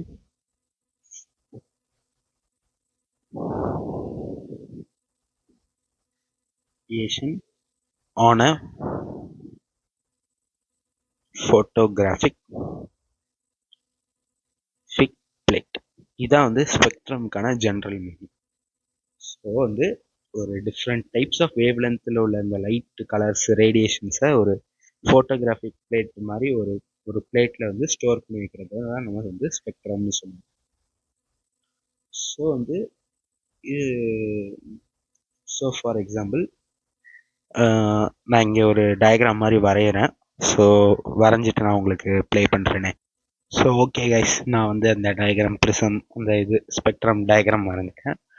so இது வந்து ஒரு ப்ரிசம்னா ஆல்ரெடி என்னன்னு தெரியும் உங்களுக்கு. அதில் நம்ம வந்து ஒரு ஒயிட் லைட்டை பாஸ் பண்ணுறோம். ஸோ அதுக்கான ப்ரிசம்க்கான ப்ராப்பர்ட்டி என்ன? ஒயிட் லைட்டை 7 டிஃப்ரெண்ட் கலர்ஸாக நம்ம அது வந்து ப்ரொடியூஸ் பண்ணும். ஸோ வந்து 7 டிஃப்ரெண்ட் கலர்ஸ் என்ன? விப்ஜிஆரா, violet, indigo, blue, green, yellow, orange, red. So அதுதான் நான் இங்கே வரைஞ்சிருக்கேன். ஸோ இதான் வந்து இந்த மாதிரி ஒரு டிஃப்ரெண்ட் டைப்ஸ் ஆஃப் ரேடியேஷனை வந்து ஒரு ஃபோட்டோகிராஃபிக் பிளேட்டில் வந்து கலெக்ட் பண்ணி வச்சுக்கிறதுக்கு பேர் தான் நம்ம வந்து ஸ்பெக்ட்ரம்னு சொல்லுவோம். Okay bro. ஸோ ஸ்பெக்ட்ரமில் வந்து நமக்கு வந்து 2 டைப்ஸ் இருக்குது.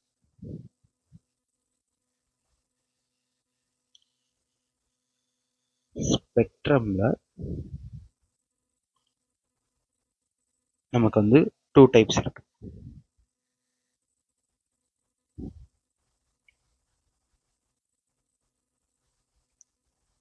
ஒன்று வந்து அப்சார்ப்ஷன் ஸ்பெக்ட்ரம். Absorption spectrum. இன்னொன்று வந்து எமிஷன் ஸ்பெக்ட்ரம்.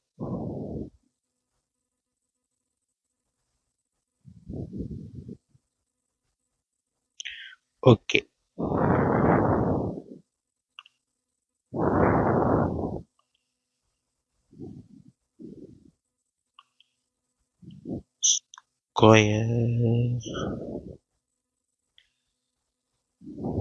ஒரே ஒரு நிமிஷம் கைஸ். நான் இந்த ஸ்பெக்ட்ரம் அப்சார்ப்ஷன் ஸ்பெக்ட்ரமுக்கு இதுக்கும் டயக்ராம் வரைஞ்சிட்டு நான் மறுபடியும் ப்ளே பண்ணுறேன். ஸோ ஓகே கைஸ், நான் வந்து 3 டயக்ராம் வரைஞ்சிட்டேன். ஸோ டைம் வேஸ்ட் பண்ணக்கூடாதுன்ட்டு. ஸோ இப்போ ஒரேடியாக 3த்தையும் சேர்த்து வச்சு ஒரு ரீகேப் மாதிரி எக்ஸ்பிளைன் பண்ணிடுறேன், உங்களுக்கு தெளிவாக புரிஞ்சிடும். ஃபஸ்ட்டு ஸ்பெக்ட்ரம்னா ஒரு ஃபோட்டோகிராஃபிக் பிளேட், இந்த ஒரு ப்ரௌனில் இருக்குங்க இல்லையா, அதான் பிளேட்டுன்னு சொல்லுவோம். அந்த பிளேட்டில் டிஃப்ரெண்ட் டைப்ஸ் ஆஃப் ரேடியேஷன், வேவ் லென்த்தோட டிஃப்ரெண்ட் வேவ் லென்த் உள்ள ரேடியேஷன் நம்ம வந்து கலெக்ட் பண்ணி வச்சுக்கிறோம். அதான் ஸ்பெக்ட்ரம். அதே மாதிரி இப்போ ரெயின்போ ஸ்பெக்ட்ரம் மாதிரி இது வந்து இப்போ ஒயிட் லைட்டில் ப்ரிசர்வத்தில் பாஸ் பண்ணும்போது அது வந்து 7 டிஃப்ரெண்ட் கலர்ஸ் ப்ரொடியூஸ் பண்ணும். இது வந்து நமக்கு சின்ன வயசுலேருந்தே தெரியும். ஸோ அதே மாதிரி 7 VIBGYOR, violet, indigo, blue, green, orange, red. Okay, அது ஒவ்வொன்றுத்துக்கும் வேற வேற வேவ் லென்த் இருக்கும், அது நமக்கு ஆல்ரெடி தெரியும். ஸோ வந்து ரெட்டுக்கு தான் அதிக வேவ் லென்த். இந்த விப்ஜிஆரில் இந்த சைடு போகும்போது வேவ் லென்த் வந்து இன்க்ரீஸ் ஆகும், பட் வந்து ஃப்ரீக்வன்சி வந்து டிக்ரீஸ் ஆகும். பட் இந்த சைடு போகும்போது அதுக்கு ஆப்போசிட்டாக நடக்கும், ஃப்ரீக்வன்சி இன்க்ரீஸ் ஆகும், வேவ் லென்த் குறையும். இது வந்து பேசிக்காக எல்லாத்துக்கும் தெரிஞ்சிருக்கும் நம்புகிறேன். ஓகே, இதை நான் வச்சுக்கோங்க தெரியாட்டி. ஸோ அது மாதிரி 7 டிஃப்ரெண்ட் கலர்ஸை வந்து ஒரு பிளேட்டில் கலெக்ட் பண்ணி வச்சுக்கிறது தான் நம்ம வந்து ஸ்பெக்ட்ரம்னு சொல்லுவோம். ஸோ ஸ்பெக்ட்ரமில் வந்து பார்த்தீங்கன்னா 2 டைப்ஸ் இருக்குது. ஒன்று வந்து அப்சார்ப்ஷன் ஸ்பெக்ட்ரம், இன்னொன்று எமிஷன் ஸ்பெக்ட்ரம். ஸோ அப்சார்ப்ஷன் ஸ்பெக்ட்ரம்னா நம்ம ஒரு சொல்யூஷனில் நம்ம ஒயிட் லைட் பாஸ் பண்ணும்போது அது வந்து ஏதாவது அதில் உள்ள கலர் அப்சர்வ் பண்ணி அதை நம்ம வந்து ஒரு ஃபோட்டோகிராஃபிக் பிளேட்டில் அந்த மிச்சம் உள்ள இதை நம்ம வந்து வச்சு பார்க்கும்போது அந்த ஒரு 2 கலர் வந்து தெரியாது. ஸோ அதைத்தான் அப்சார்ப்ஷன் ஸ்பெக்ட்ரம் சொல்லுவோம். அந்த 2 கலரை வந்து அந்த நம்ம எடுத்திருக்க வந்து சொல்யூஷனில் உள்ள கெமிக்கல் வந்து அப்சர்வ் பண்ணி மீதி உள்ள கலரை எமிட் பண்ணியிருக்கு. ஸோ அந்த 2 கலர் வந்து தெரியாமல் இருக்குமா, அது வந்து ஒரு டார்க் ஸ்பாட் மாதிரி அந்த ஃபோட்டோகிராஃபிக் பிளேட்டில் தெரியும். ஸோ அதனால நம்ம என்ன சொல்லுவோம்னா dark spots on colour background. மீதி இடம் ஃபுல்லாக கலராக இருக்கும். அந்த சொல்யூஷன் வந்து அப்சர்வ் பண்ண 2 கலர் மட்டும் அந்த ஃபோட்டோகிராஃபிக் பிளேட்ல தெரியாது. அது மட்டும் சும்மா இப்படி டார்க் ஸ்பாட்டாக தெரியும். அதுதான் நம்ம வந்து dark spots on colour background. So வந்து அப்சார்ப்ஷன் ஸ்பெக்ட்ரமில் நம்ம ஒரு இங்கே வந்து ஏதோ ஒரு சம்திங் ஒரு சொல்யூஷன், அதில் என்ன கெமிக்கல்னாலும் இருக்கலாம். ஃபார் எக்ஸாம்பிள் குளுக்கோஸாக இருக்கலாம், சுக்ரோஸாக இருக்கலாம், எதனாலும் இருக்கலாம். அதில் வந்து நம்ம இப்படி ஒயிட் லைட் பாஸ் பண்ணும்போது ஒயிட் லைட்டில் உள்ள எல்லோ கலரையும் க்ரீன் கலரையும் இது வந்து அப்சர்வ் பண்ணிருச்சு. அப்சர்வ்டு எல்லோ அண்ட் க்ரீன் இந்த 2 கலரை அப்சர்வ் பண்ணிடுச்சு. அப்போ அந்த சொல்யூஷனுக்குள்ளே எல்லோ அண்ட் க்ரீன் இருக்கும். ஸோ அந்த எல்லோ அண்ட் க்ரீனை தவிர மீதி உள்ள எல்லா கலரும் இப்படி போய் ப்ரிசமில் பட்டு பிரியும் போது அந்த எல்லோ அண்ட் க்ரீன் மட்டும் வராது, மித்தபடி மித்த எல்லா கலரும் வரும். ஸோ அந்த எல்லோ அண்ட் க்ரீன் இருக்கிற இடத்துல எதுவுமே இருக்காது. ஸோ அந்த இடத்துல ஒரு டார்க் ஸ்பாட் மாதிரி தெரியும். ஸோ மீதி இடம் ஃபுல்லாக கலராக இருக்கிறதுனால dark spots on coloured background.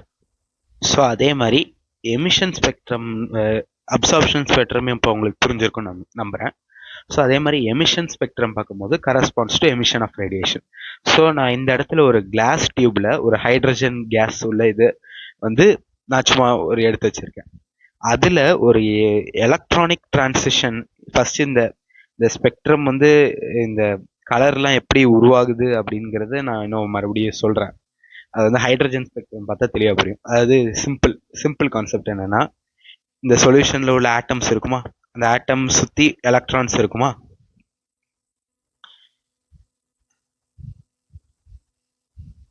இப்போ இந்த இடத்துல ஒரு எலக்ட்ரான் இருக்குன்னு வச்சுக்கோமே. ஸோ இப்போ நம்ம வந்து லைட் பாஸ் பண்ணுறோம். லைட்டுங்கிறது ஒரு ரேடியேஷன், அதில் வந்து ஃபோட்டான் இருக்கும், அதில் எனர்ஜி கேரி ஆகும்னு சொல்லி பிளாங்க்ஸ் குவாண்டம் தியரியில் பார்த்தோமா.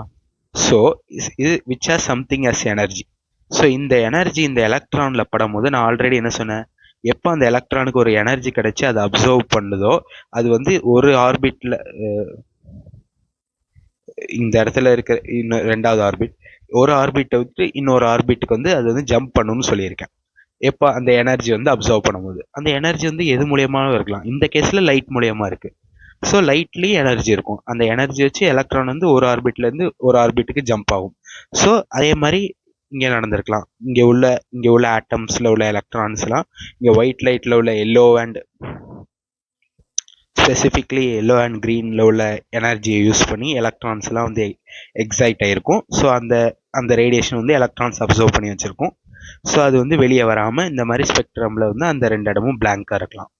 அதே மாதிரி நம்ம இன்னொன்று பார்த்தோம். இது நியூக்ளியஸு, இது ஃபர்ஸ்ட் ஆர்பிட், இது செகண்ட் ஆர்பிட். இப்போ அந்த எலக்ட்ரான் வந்து அப்சர்வ் ஆயிடுச்சு. அப்சர்வ் ஆன எலக்ட்ரான் வந்து ரொம்ப நேரம்லாம் இந்த இடத்துல இருக்காது. மேக்ஸிமம் ஒரு 10⁻⁻8 செகண்ட்ஸ் இவ்வளோதான். இவ்வளோ டைம் வரைக்கும் தான் அதோட ஹையர் ஆர்பிட் ஸ்டேட்டில் இருக்கும். உடனே அந்த எனர்ஜி, அப்சர்வ் ஆன எனர்ஜியை மறுபடியும் எமிட் பண்ணி, அந்த எனர்ஜியை வந்து அப்படியே எமிட் பண்ணி மறுபடியும் அதே ஃபர்ஸ்ட் ஆர்பிட்டுக்கே வந்துடும். ஸோ அப்படி எமிட் ஆகும்போது அதை கரஸ்பாண்டிங்காக இப்போ எல்லோ அண்ட் க்ரீன் அப்சர்வ் பண்ணிருச்சுன்னா அதே எல்லோ அண்ட் க்ரீனை வந்து அப்படியே வெளியே விட்டுரும். ஸோ அந்த வெளியே விடும் போது அந்த வெளியே விட்டதை ஸ்பெக்ட்ரம்ல வச்சு பார்க்கும்போது நமக்கு அந்த கலர் மட்டும் தெரியும், மீதி எந்த கலரும் தெரியாது. ஸோ அது வந்து emission spectrum, coloured spots in dark background. Suppose இந்த இடத்துல உள்ள ஹைட்ரஜன் கேஸ்ல உள்ள ஹைட்ரஜன் ஆட்டம்ஸ்ல உள்ள எலக்ட்ரான்ஸ் வந்து லைட் எனர்ஜி அப்சர்வ் பண்ணி எக்ஸைட் ஆகி மறுபடியும் டீஎக்ஸைட் ஆகும்போது மேபி அது வந்து ரெட் கலர் அப்சர்வ் பண்ணிட்டு ரெட் கலரை வெளியே விட்டுருந்துருக்கலாம், ப்ளூ கலர் அப்சர்வ் பண்ணி ப்ளூ கலர் வெளியே விட்டுருந்துருக்கலாம், ப்ளூ இண்டிகோ அந்த மாதிரி இந்த கலர்லாம் வெளியே விட்டுருக்கலாம், மீதி எந்த கலரையும் வெளியே விடாமல் இருந்திருக்கலாம், மீதி எந்த கலரையும் அப்சர்வ் பண்ணாமல் இருந்திருக்கலாம், இந்த கலர் மட்டும் எமிஷன் பண்ணி இருந்திருக்கலாம். ஸோ இதான் வந்து எமிஷன் ஸ்பெக்ட்ரம். இது வந்து சயின்டிஸ்டாக அப்சர்வ் பண்ண விஷயம். அது மாதிரி ஒவ்வொரு டிபிக்கல் ஆட்டம் எலமெண்ட்ஸை பொறுத்து அந்த என்ன கலர் எமிட் ஆகுது, எந்த கலர் அப்சர்வ் ஆகுது அப்படிங்கிறது மாறும். ஏன்னா வந்து ஒவ்வொரு இதோட எனர்ஜி வேல்யூ வந்து மாறுதுங்க இல்லைங்களா. ஏன்னா Z²/n², ஒவ்வொரு ஆட்டம் எலமெண்ட் மாற்ற Z மாறும், ஆர்பிட் நம்பர் சேஞ்ச் ஆக n மாறும். ஸோ எந்த இது அப்சர்வ் பண்ணும், எந்த இது டீஎக்ஸைட் பண்ணும், எந்த இது எமிட் பண்ணும், அதெல்லாம் நமக்கு தெரியாது. எக்ஸ்பெரிமெண்டலாக பார்க்கும்போது இந்த ஒரு செட்டப்பில் பண்ணும்போது இந்த கலர்லாம் வந்து இந்த டியூப்ல இருந்து எமிட் ஆன லைட்ல ப்ரிசம் வச்சு பார்க்கும்போது இந்த கலர்லாம் எமிட் ஆயிருக்கு. ஸோ இது வந்து emission spectrum of hydrogen atom அப்படின்னு சொல்லி முடிச்சிருவாங்க. ஸோ இதான் வந்து ஸ்பெக்ட்ரம்ல ரெண்டு டைப்ஸ். ஸ்பெக்ட்ரம்னா என்ன, ஐ ஹோப் அது உங்களுக்கு தெளிவாக புரிஞ்சிருக்கும்னு நினைக்கிறேன். ஸோ வந்து நான் இந்த எனர்ஜி இப்படி எமிட் ஆகுது அப்படி இப்படின்னு சொன்னாங்க இல்லைங்களா, அது வந்து எப்படின்னு அந்த எனர்ஜி வேல்யூ வச்சு பார்த்துரும். அதுக்கு முன்னாடி ஒரு சின்னதாக ஒரு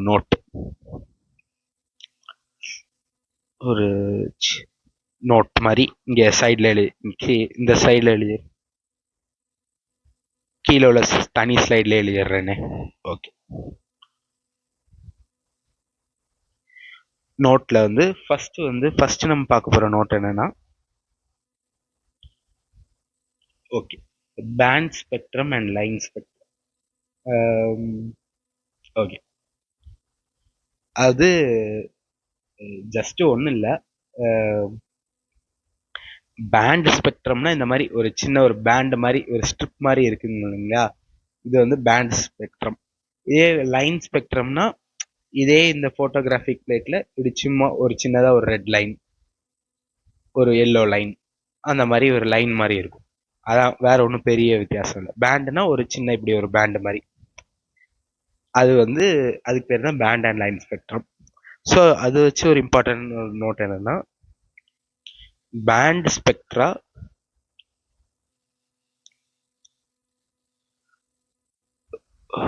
charge. Okay, band spectra is formed by molecules. அதே மாதிரி line spectra is formed by atoms. அவ்வளோதான், இதை நான் வச்சுக்கிட்ட போது. இன்னொன்று ஒரு முக்கியமான பாயிண்ட் வந்து, ஹைட்ரஜன் ஆட்டமுக்கு மட்டும் ஹைட்ரஜன் shows emission discontinuous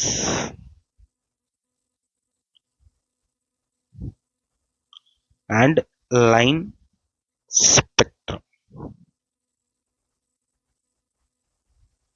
அதாவது ஹைட்ரஜன், இப்போ இந்த இடத்துல ஒரு ஹைட்ரஜன் ஆட்டம் எடுத்துக்கிட்டோம்னா அது இப்படி எமிட் பண்ணும்போது டிஸ்கண்டினியூஸ், அதாவது இங்க ரெட் இருக்கு, அடுத்த வயலட் இல்லை, அதெல்லாம் இல்லை, மிஸ் ஆகுது. So discontinues. எமிஷன் தான் காமிக்கும், அப்சார்ப்ஷன் எமிஷன் தான் மெயினாக காமிக்கும். அப்சார்ப்ஷன்ல வந்து அது வந்து லைனாக இருக்கும். இந்த மாதிரி ஆட்டம்ஸ்னா வந்து லைனாக இருக்குன்னு பார்த்தோம்ல, இப்படி லைனாக இருக்கும், இப்படி ஒரு சின்ன ஒரு கோடு மாதிரி, இந்த மாதிரி ஒரு பேண்ட் மாதிரி இப்படி ஒரு திக்கான இதில் ஃபார்ம் ஆயிருக்காது. So hydrogen atom shows emission discontinuous and line spectrum. So இது வந்து ஒரு 3 இம்பார்ட்டண்ட்டான நோட், இது வந்து நான் வச்சுக்கோங்க. ஸோ இவ்வளோதாங்க ஸ்பெக்ட்ரம்னா, பேசிக்காக இவ்வளோதான். இது இவ்வளோதான் என்சிஆர்டியில் பொறுத்த வரைக்கும் இருக்குது. இன்னும் அட்வான்ஸாக நம்ம மேலே மேலே போக போக படிக்கலாம். ஸோ வந்து நமக்கு ஸ்பெக்ட்ரம் இதோட போதும். நம்ம அடுத்து மெயினாக இம்பார்ட்டண்ட்டானு பார்க்க வேண்டியது ஹைட்ரஜன் ஸ்பெக்ட்ரம். ஸோ பார்க்கலாமா hydrogen spectrum? Okay okay guys, நம்ம நெக்ஸ்ட் பார்க்க போகிற டாபிக் வந்து ஹைட்ரஜன் ஸ்பெக்ட்ரம். ஸோ ஹைட்ரஜன் ஸ்பெக்ட்ரமில் நம்ம வந்து ஹைட்ரஜன் ஆட்டமில் வந்து வேவ் லென்த் எமிட் ஆகும்போது அது எப்படிலாம் இருக்குங்கிறத வச்சு பார்க்க போகிறோம். ஸோ வந்து ஃபர்ஸ்ட் அது பார்க்கறதுக்கு முன்னாடி ஹைட்ரஜன் ஆட்டமோட எனர்ஜி லெவல்ஸ்லாம் என்னன்னு ஃபர்ஸ்ட் பார்த்துருவோம். அது பார்த்துட்டு அந்த ஸ்பெக்ட்ரம் இது பார்த்தா உங்களுக்கு இன்னும் தெளிவாக புரியும். ஓகே, ஃபர்ஸ்ட் ஃபார் ஹைட்ரஜன் ஆட்டம்,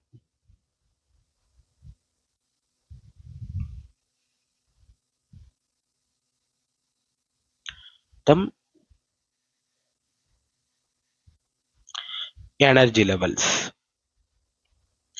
இதை தான் ஃபர்ஸ்ட் பார்க்க போகிறோம். ஓகே, ஸோ நான் இப்போ இதை வந்து நான் எப்படி நோட் பண்ண போகிறேன்னா, ஃபர்ஸ்ட் ஆட்டமுக்கு நியூக்ளியஸ் இருக்கும், அது ஃபர்ஸ்ட் ஆர்பிட். போர் மாடல் பொறுத்த வரைக்கும் சர்க்குலரில் இருக்குன்னு பார்த்தோம். 2, 3 இந்த மாதிரி ஆர்பிட் இருக்கும். நான் இந்த மாதிரி சர்க்குலர் ஷேப்பில் வரைஞ்சி டைம் வேஸ்ட் பண்ணாமல் இந்த மாதிரி லைன் லைனாக வரைஞ்சி உங்களுக்கு எக்ஸ்பிளைன் பண்ண போகிறேன். அதாவது இது வந்து n is equal to 1 first orbit. சும்மா ஒரு ஹைப்போதெட்டிக்கலா இது வந்து ஃபர்ஸ்ட் ஆர்பிட். அதே மாதிரி இது வந்து n is equal to 2 second orbit. அதே மாதிரி கொஞ்சம் நேரா வரைஞ்சுப்போமா? ஓகே, இதே வந்து கொஞ்சம் தள்ளி வரைஞ்சுப்போம். ஓகே,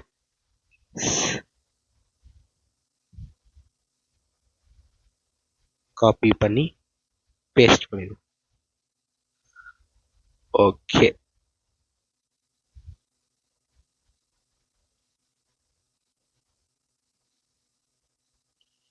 தேர்டு,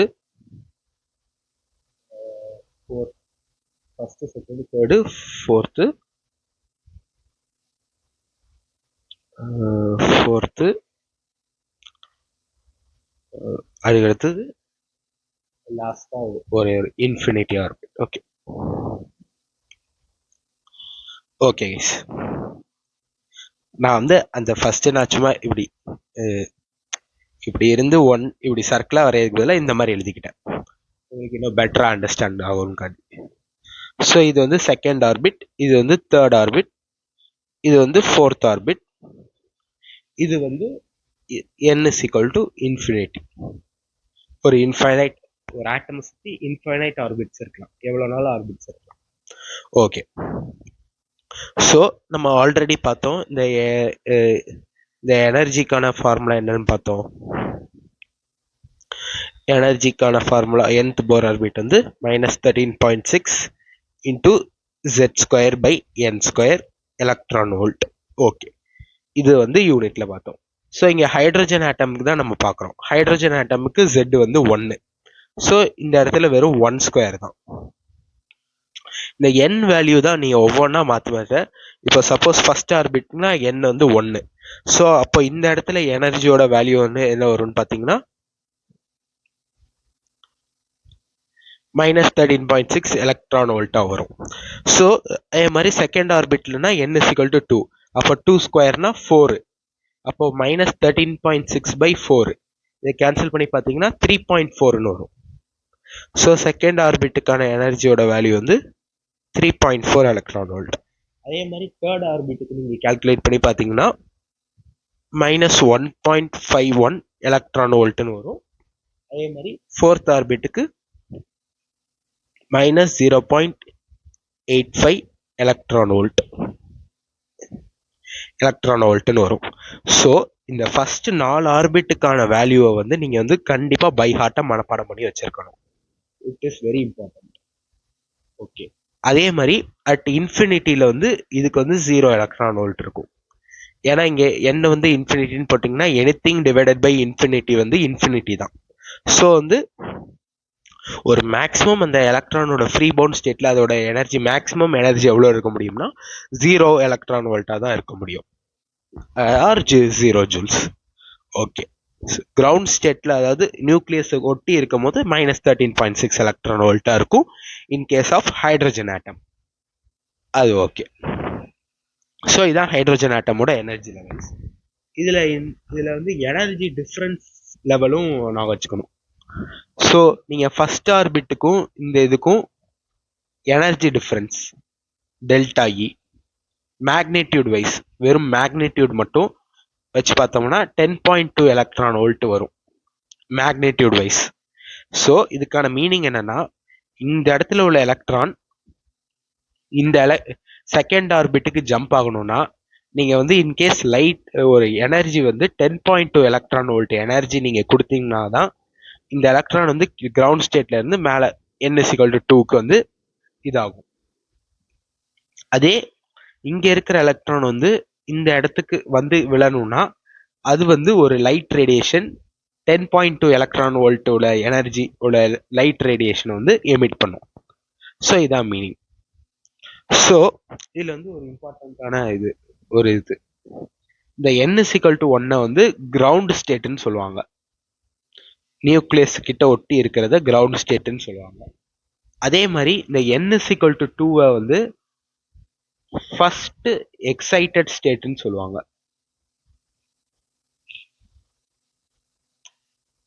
அதே மாதிரி n is equal to 3 வந்து செகண்ட் எக்ஸைட்டட் ஸ்டேட்னு சொல்லுவாங்க. n is equal to 4 வந்து தேர்ட் எக்ஸைட்டட் ஸ்டேட்னு சொல்லுவாங்க. n is equal to 1னா ground state, n is equal to 2னா first excited state, n is equal to 3னா second excited state, n is equal to 4னா third excited state. அது மாதிரி மாறிட்டே போகுது.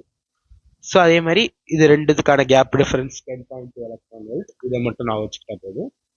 அதே மாதிரியே 1க்கும் 3க்கும் பார்த்தீங்கன்னா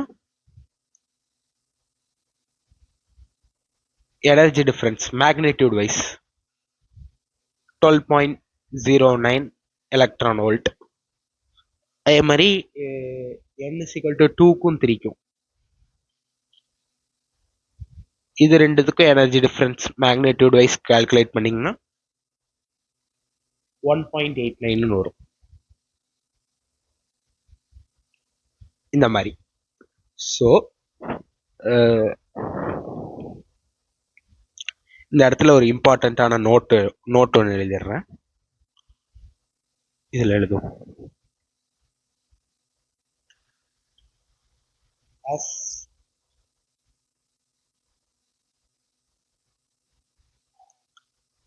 as number of shells increases,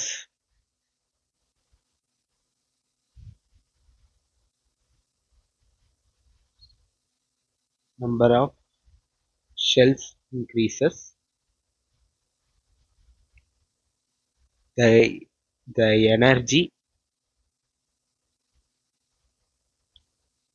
gap between successive level decreases. அதாவது இப்போ இந்த இடத்துல வந்து இந்த சக்சசிவ் லெவல்னா 1 2 3 2 4 3 5 4 அந்த மாதிரி சக்சசிவ் லெவலுக்குனா அதுதான் மீனிங். ஸோ 1க்கும் 2க்கும் பார்க்கும்போது 10.2 எலக்ட்ரான் வோல்ட்டா இருக்கு. அடுத்து அதோட ஜாஸ்தி 2க்கும் 3க்கும் பார்க்கும்போது 1.89 இருக்கு டிஃப்ரென்ஸ். அதே மாதிரி 4க்கும் 3க்கும் பார்த்தீங்கன்னா இதோட கம்மியாக 1.89 கம்மியாக இருக்கும். ஸோ அதுதான் இங்கே வந்து நோட்டாக எழுதியிருக்கேன். அந்த ஷெல்ஸ் இன்க்ரீஸ் ஆகும்போது அந்த எனர்ஜி கேப் பிட்வீன் அந்த சக்சசிவ் லெவல் வந்து டிக்ரீஸ் ஆகும். ஸோ இது வந்து நீங்கள் நான் வச்சுக்க வேண்டிய இம்பார்ட்டண்ட்டான note.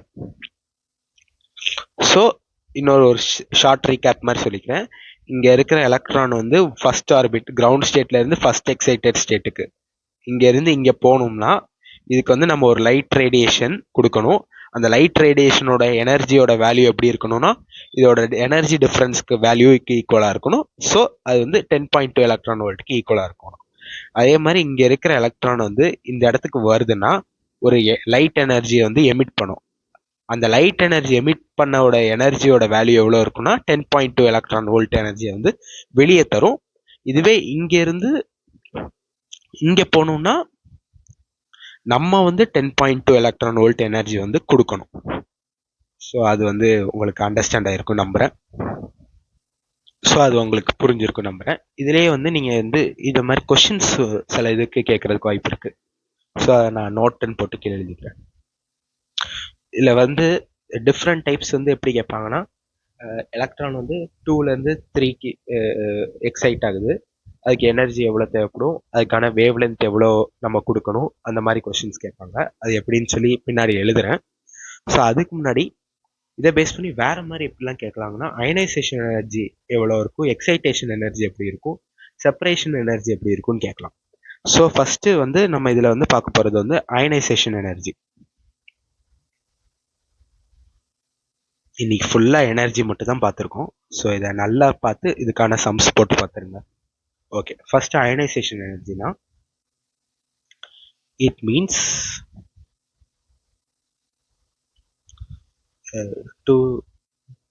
to take out the electron from the ground energy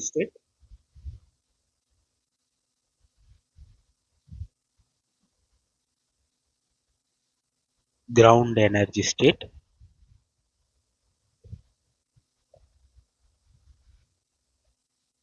to infinity. Ionisation எனர்ஜினா ஒரு இப்போ இன்கேஸ் ஹைட்ரஜன் ஆட்டம் நம்ம எக்ஸாம்பிளுக்கு வச்சுக்கிட்டோம்னா இந்த ஹைட்ரஜன் ஆட்டத்தில் இங்கே இருக்கிற எலக்ட்ரான் கிரவுண்ட் ஸ்டேட்டில் இருக்கிற எலக்ட்ரான் அது ரொம்ப முக்கியம். கிரவுண்ட் ஸ்டேட்டில் உள்ள எலக்ட்ரானை அப்படியே தூக்கி அந்த ஆட்டமோட இன்ட்ராக்ஷனே இல்லாமல் இன்ஃபினிட்டியில் தூக்கி போட்டு தள்ளுறதுக்கான எனர்ஜி எவ்வளோ தேவைப்படும் அதுதான் வந்து ionisation energy. In case of hydrogen atom இது இந்த இன்ஃபினிட்டிக்கும் இந்த ஃபர்ஸ்ட் உள்ள ஆர்பிட்டுக்கும் உள்ள எனர்ஜி டிஃபரன்ஸ் வந்து 13.6 எலக்ட்ரான் வோல்ட்டா. ஏன்னா 0 மைனஸ் ஆஃப் மைனஸ் 13.6, அப்போ வந்து பிளஸ் 13.6 எலக்ட்ரான் வோல்ட் எனர்ஜி வந்து நம்ம கொடுத்தா, அந்த எலக்ட்ரானுக்கு நம்ம கொடுத்தா அது ஃபர்ஸ்ட் ஆர்பிட்ல இருந்து அப்படியே இன்ஃபினிட்ல போய் ஆட்டம் விட்டு செப்பரேட் ஆயிரும். ஸோ அதுதான் வந்து ஹைட்ரஜன் ஆட்டமோட அயனைசேஷன் எனர்ஜி வந்து 13.6 எலக்ட்ரான் வோல்ட். ஸோ அந்த மாதிரி கொஸ்டின்ஸ் வந்து கேட்கறதுக்கான சான்ஸ் இருக்கு. ஸோ அது நான் ஃபார்முலா எழுதிடுறேன். அயனைசேஷன் எனர்ஜி ஐஇன்னு மென்ஷன் பண்ணிக்கிறேன். Sorry guys. For hydrogen or hydrogen like species. Hydrogen like ஸ்பீஷிஸ்னா அதுக்கு வந்து சிங்கிள் எலக்ட்ரான் இருக்கும், like helium plus, lithium 2+, etcetera. So அதுக்கான ஃபார்முலா வந்து energy at infinity minus energy at lower ground state, n is equal to 1 ground state. So அது நம்ம calculate பண்ணி அது நம்ம வச்சு பார்க்கும்போது plus 13.6 z² into z² electron volt per atom. கீழே வந்து n வந்து z²/n² தான், பட் அயனைசேஷன் எனர்ஜினா first orbit, so n is equal to 1 வரும். ஸோ வந்து பை 1 வந்து இதாயிரும்.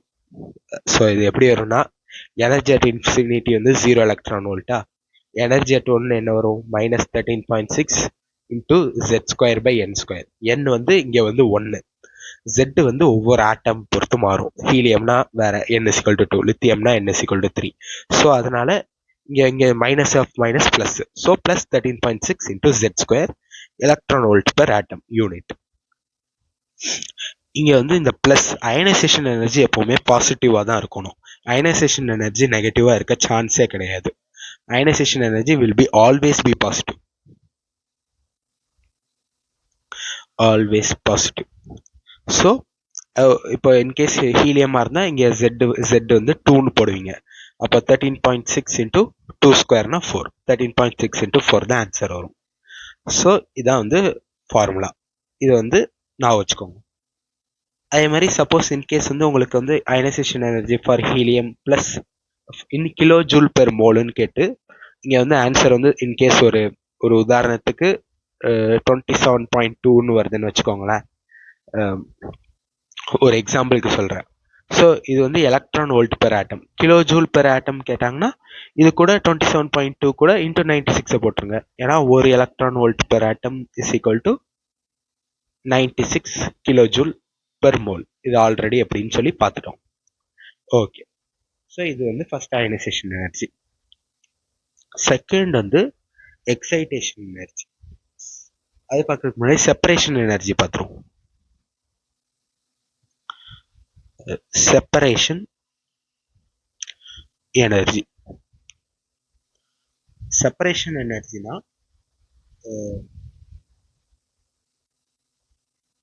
To separate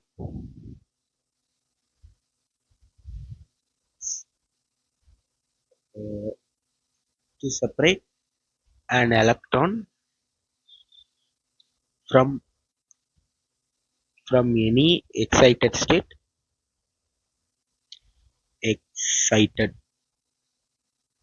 excited state na n is equal to 2 அந்த மாதிரி excited state to infinity. அதாவது கிரவுண்ட் ஸ்டேட்டை தவிர மீதி excited state n is equal to 2, 3 இங்க இருந்து 1 தவிர இங்க இருந்து 2ஓ இல்ல 3ல கூட இருக்கலாம். இங்க இருந்து எலக்ட்ரானை இன்ஃபினிட்டிக்கு செப்பரேட் பண்ண எவ்வளவு எனர்ஜி தேவையோ அதுதான் வந்து செப்பரேஷன் எனர்ஜி. இங்க செப்பரேஷன் எனர்ஜியை பொறுத்த வரைக்கும் ஃபர்ஸ்ட் எனர்ஜி, அதாவது ஃபர்ஸ்ட் ஆர்பிட் n1 வந்து என்ன வேணாலும் இருக்கலாம், 2ஆ இருக்கலாம், 3ஆ இருக்கலாம், 4ஆ இருக்கலாம். பட் வந்து N2 நம்ம செப்பரேட் பண்ண போகிற இடம் வந்து N2 வந்து இன்ஃபினிட்டியாக தான் இருக்கும். ஓகே, இதுக்கு தகுந்த மாதிரி உங்களுக்கு வந்து N3ன்னு கொடுத்தாங்கன்னா இ இன்ஃபினிட்டி மைனஸ் E3, அதே மாதிரி E4ன்னு கொடுத்தாங்கன்னா இ இன்ஃபினிட்டி மைனஸ் E4, அந்த மாதிரி போட்டு நீங்கள் கண்டுபிடிச்சிக்கோங்க வேல்யூ. அதுக்கேற்ற மாதிரி சம்ஸ் வந்து நான் அடுத்த கிளாஸில் கொண்டு வரேன் கண்டிப்பாக. Okay, so separation energy also always positive. ஓகேவா? ஓகே, ஸோ அடுத்து வந்து excitation energy.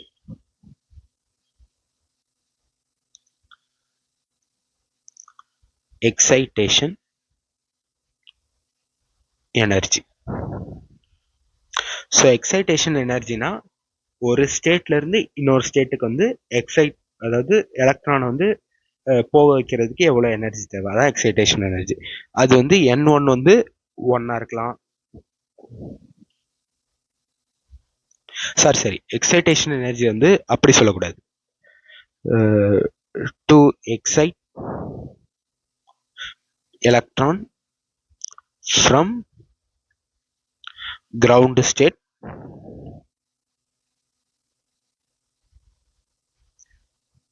to other excited states but not இன்ஃபினிட்டியா இருக்கக்கூடாது. N1 வந்து 1 தான் இருக்கும், ஃபர்ஸ்ட் ஸ்டேட்ல இருந்து தான் எக்ஸைட் பண்றோம். டு N2 வந்து என்ன வேணாலும் இருக்கலாம், 2 3 4, பட் நாட் இன்ஃபினிட்டி. பட் இன்ஃபைனைட்டுக்கு நம்ம அதை செப்பரேட் பண்ணல. இன்ஃபைனைட்டுன்னு நம்ம சொன்னோம்னா அது வந்து அயனைசேஷன் எனர்ஜியா மாறிடும். எக்ஸைட்டேஷன் எனர்ஜினா 1 தான் ஃபர்ஸ்ட் இது, பட் நம்ம அதை தூக்கி ஜம்ப் பண்ண வைக்க போகிறது 2 3 4 இருக்கலாம், இன்ஃபினிட்டியா இருக்கக்கூடாது. அதான் வந்து எக்ஸைட்டேஷன் எனர்ஜிக்கான மீனிங். ஸோ இது வந்து 3 இம்பார்ட்டண்ட்டான நோட். ஸோ இதை நான் வச்சுக்கோங்க. இந்த எனர்ஜி, இந்த வேல்யூஸ் வந்து நான் வச்சுக்கோங்க, இது வெரி இம்பார்ட்டன்ட். 13.6, 3.4, 1.51, 0.85, இந்த 4 எனர்ஜிக்கான வேல்யூ, இந்த எனர்ஜி டிஃபரன்ஸ் வேல்யூ முடிஞ்சா நான் வச்சுக்கோங்க. So that is very important. அதெல்லாம் உங்களுக்கு புரிஞ்சிருக்கும்னு நினைக்கிறேன். ஸோ இதை பேஸ் பண்ணி ஒரு ஃபார்முலா மாதிரி நம்ம டிரைவ் பண்ணுவோமா? ஓகே,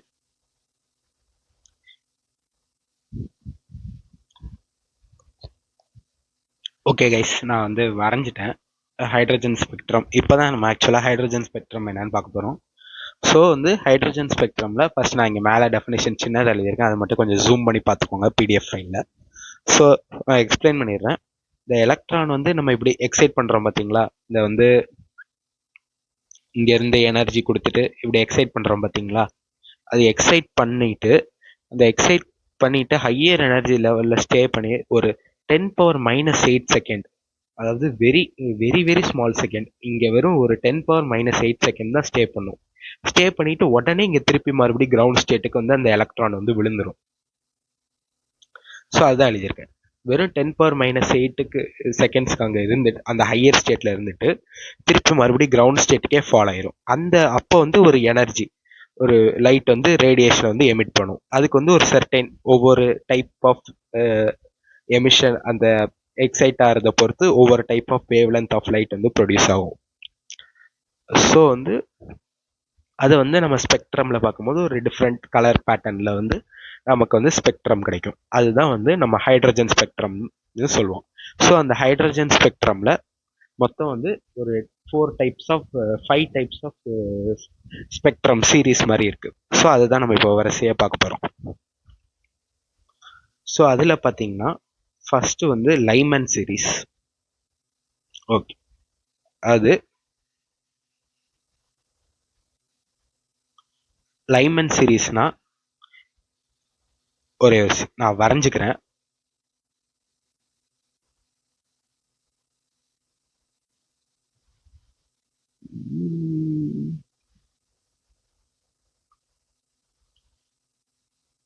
இது வந்து லைமன் சீரீஸ்ன்னு சொல்லுவோம். கொஞ்சம் இது ஷார்ட்டா எழுதிப்போமா?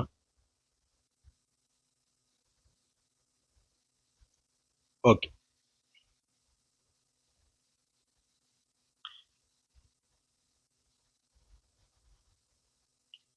இதை வந்து லைமன் சீரீஸ்ன்னு சொல்லுவோம்.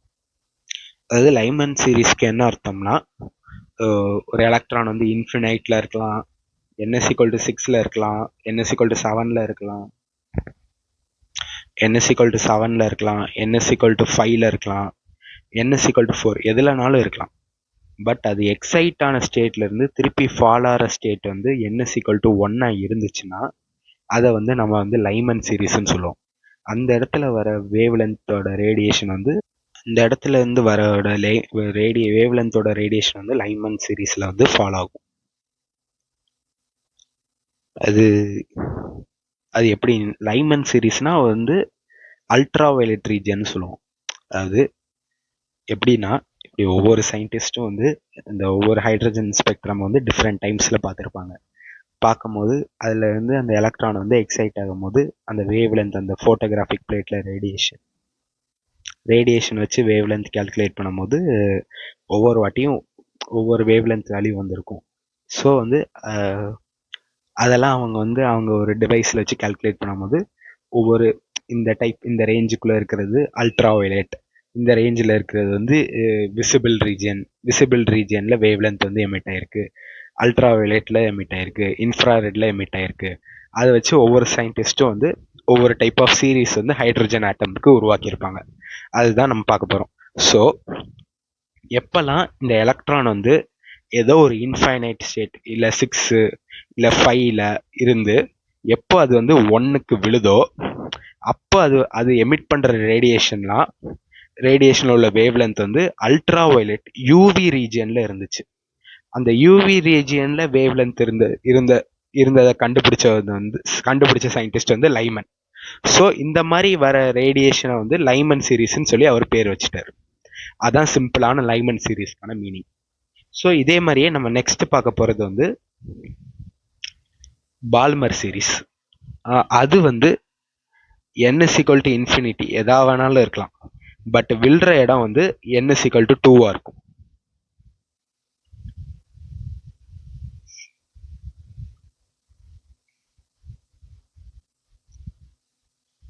இது வந்து பால்மர் சீரீஸ். இந்த பால்மர் சீரீஸ்ல எமிட் ஆகிற லைட் ரேடியேஷன்லாம் வந்து விசிபிள் ரீஜன்ல இருக்கும். அதாவது நம்ம ஹியூமன் ஐஸால பார்க்க முடியும். அந்த மாதிரி வேவ் லென்த் வந்து எமிட் ஆகும். இந்த எலக்ட்ரான் வந்து சப்போஸ் இது வந்து ஹைட்ரஜன் ஆட்டம்க்கு தான், வேற எதுக்கும் இல்லை. ஹைட்ரஜன் ஸ்பெக்ட்ரமுக்கு மட்டும் தான் இந்த லைமன் பால்மர்லாம் பொருந்தும், மித்த இந்த ஆட்டமுக்கும் பொருந்தாது. ஸோ இங்கே இருக்கிற ஒரு எலக்ட்ரான் வந்து n=2ல இருந்து n=6ல இருந்து n=2க்கு அப்படியே கீழே விழுதுன்னு வச்சுக்கோங்களேன். அதோட வேவ் லென்த் வந்து பார்த்தீங்கன்னா ஒரு விசிபிள் ரீஜன்ல ஒரு 600 நானோமீட்டர், ஒரு 700 நானோமீட்டர், அந்த மாதிரி விசிபிள் ரீஜன் நமக்கு கண்ணால பார்க்க முடிய வேவ் லென்த் அந்த ரீஜியன்ல வந்து இந்த செகண்ட் ஆர்பிட்ல விழுற எலக்ட்ரானோட ரேடியேஷன் இருக்கும். அந்த சீரீஸ் வந்து நம்ம பால்மர் சீரீஸ்ன்னு சொல்லி சயின்டிஸ்ட் கண்டுபிடிச்சாரு. ஸோ அதை பால்மர் சீரீஸ்ன்னு வச்சாச்சு. அதே மாதிரியே தேர்ட் வந்து பாஸ்கன் சீரீஸ்.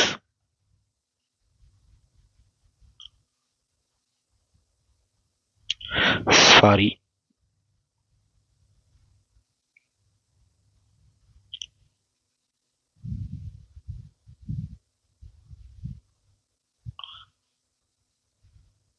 இது வந்து பாஸ்கன் சீரீஸ்.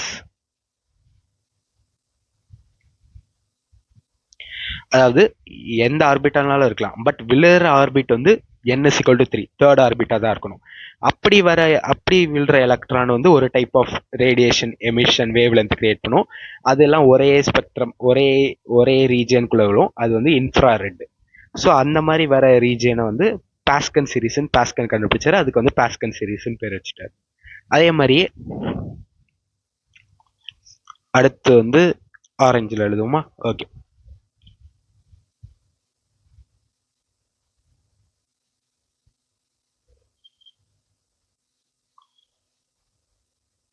அதே மாதிரியே அந்த எலக்ட்ரான் வந்து எந்த ஆர்பிட்ல இருக்கலாம், பட் n=4ல விழுதுன்னா அதுக்கு வந்து பிராக்கெட் சீரீஸ்ன்னு பேர் உண்டு.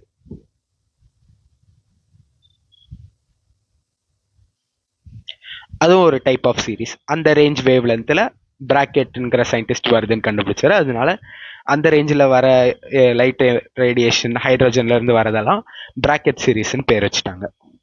அதே மாதிரியே எல்லோவில் ஒன்று பிராக்கெட் பி ஃபண்டுன்னு ஒரு சீரீஸ் இருக்கு.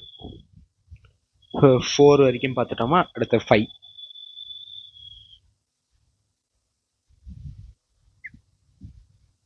இது வந்து பி ஃபண்ட் சீரீஸ். எந்த ஆர்பிட்டலாக இருக்கலாம், 5ல விழுது. அப்போ இடத்துல வர லைட் ரேயோட ரேடியேஷன் வேவ் லென்த் வந்து ஒரு டைப் ஆஃப் இன்ஃப்ராரெட் அதில் இருக்கு. அது வந்து பி ஃபண்ட் சீரீஸ்ன்னு பேர் வச்சுட்டாங்க. அதே மாதிரி இன்னும் ஒரு சீரீஸ் இருக்கு, பட் இது வந்து என்சிஆர்டியில் மென்ஷன் பண்ணல. நான் அவங்க எக்ஸ்ட்ரா நாலேஜ்காண்டி சொல்கிறேன். எந்த இதுனாலும் n=6ல விழுந்துச்சுன்னா அதுக்கு வந்து ஹம்ஃப்ரே சீரீஸ்ன்னு பேர் உண்டு.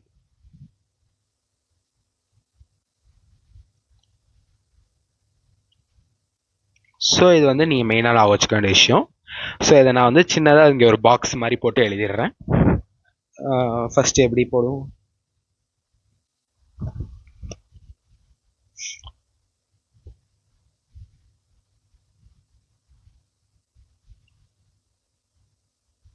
ஒரு பாக்ஸ் மாதிரி போட்டுக்கலாம். போட்டுட்டு இங்கே வந்து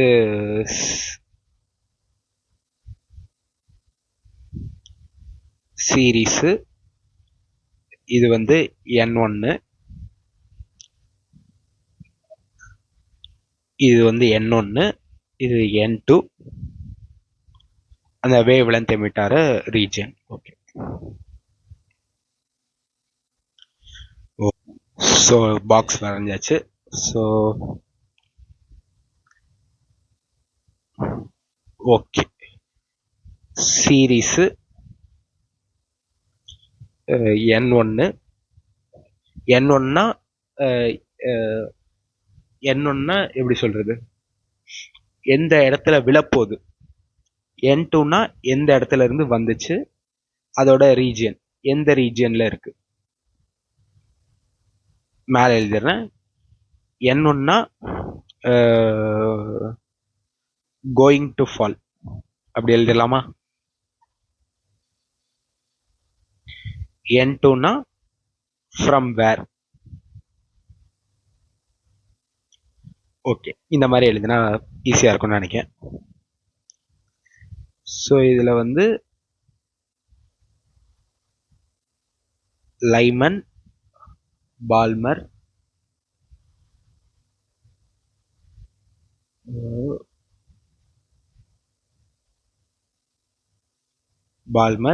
பாஸ்கன், Brackett, Pfund, Humphrey series. Okay, so first வந்து லைமன் சீரீஸ். ஸோ லைமன் சீரீஸில் எப்போவுமே n1 எங்கே ஃபாலோ ஆகுதுன்னு சொன்னேன், ஃபர்ஸ்ட் ஆர்பிட்டில். ஸோ அப்போ இங்கே வந்து n1ங்கிறது 1. ஏன்னா வந்து லைமன் சீரீஸில் எந்த ஆர்பிட்டில் இருந்தாலும் n2 வந்து 2, 3, 4 அப் டு இன்ஃபினிட்டி எங்கே இருந்தனாலும் ஃபாலோ ஆகலாம். 2லேருந்து ஃபாலோ ஆகலாம், 6லேருந்து ஃபாலோ ஆகலாம், 7லேருந்து ஃபாலோ ஆகலாம், இன்ஃபினிட்டிலேருந்து ஃபாலோ ஆகலாம்.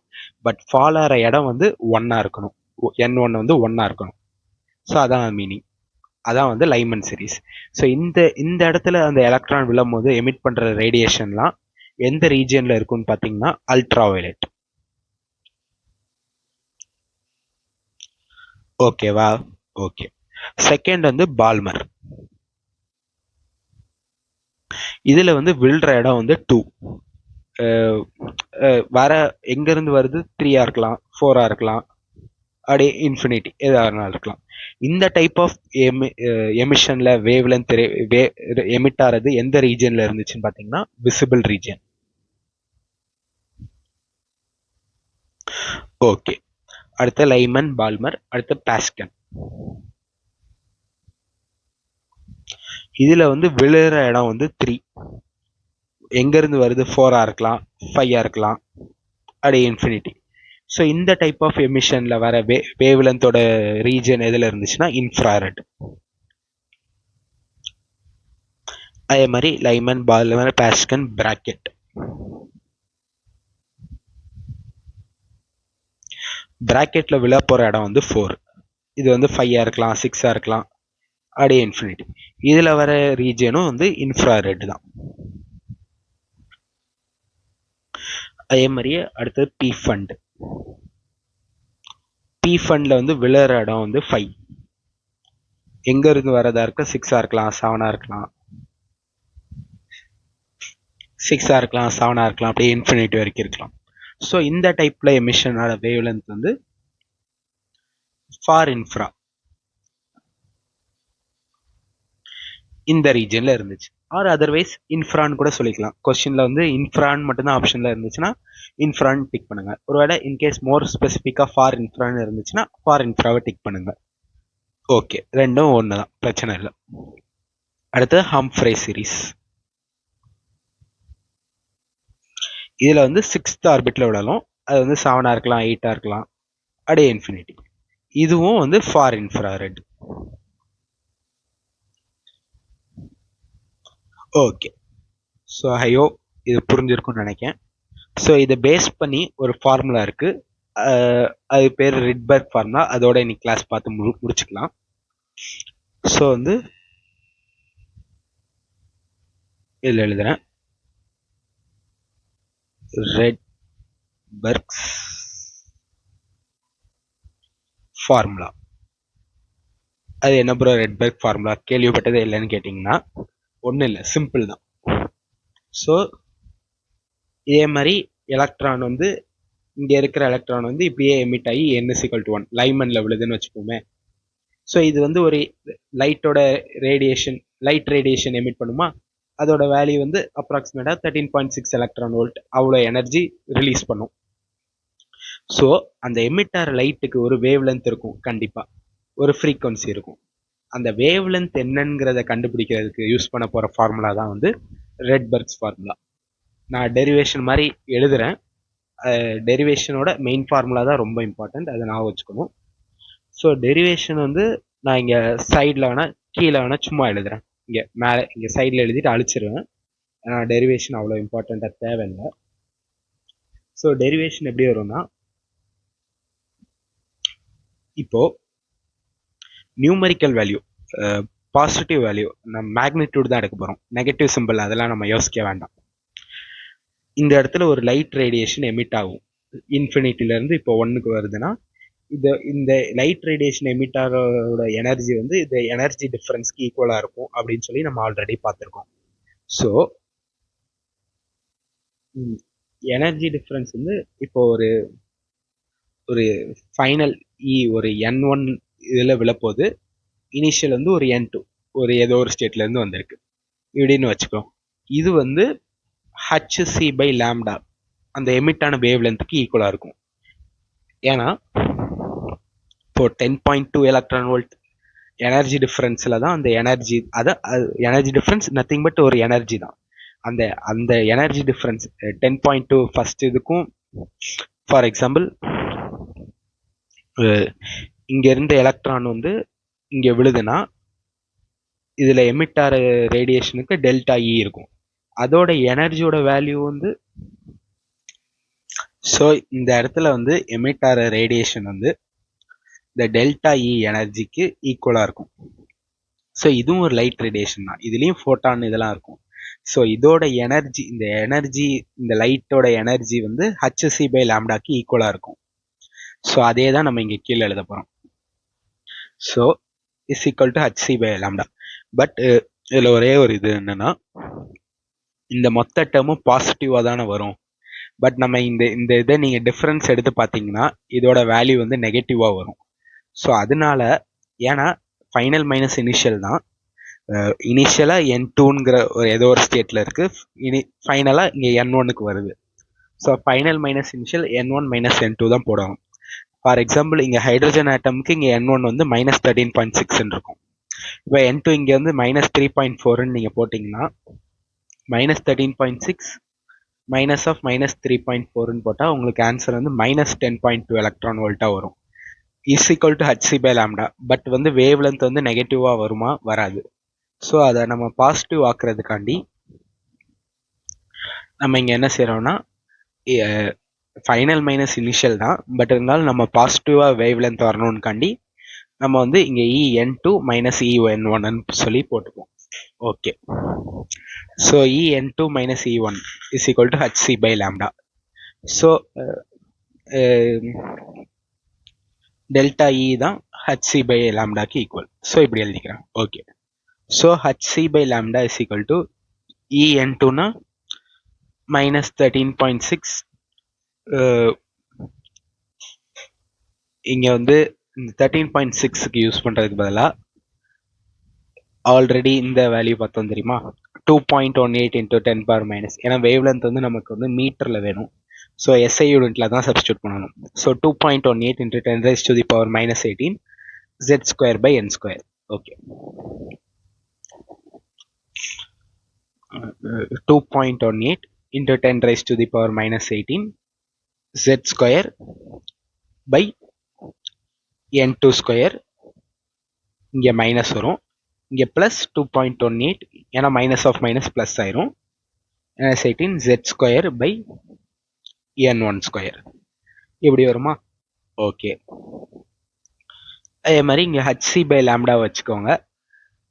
இங்கே வந்து இந்த 2.18 into 10 raised to the power minus 18 into z ஸ்கொயரை காமனாக எடுத்திங்கன்னா 1 by n1 square minus 1 by n2 square இப்படி வருமா? ஓகே, இப்படி வரும். இங்கே z ஏன் காமனாக எடுத்தேன்னா அந்த ஆட்டம் வந்து ஃபிக்ஸாக தான் இருக்கும், z வந்து காமன். ஸோ இந்த hcயை இந்த சைடு கொண்டு போயிருங்க.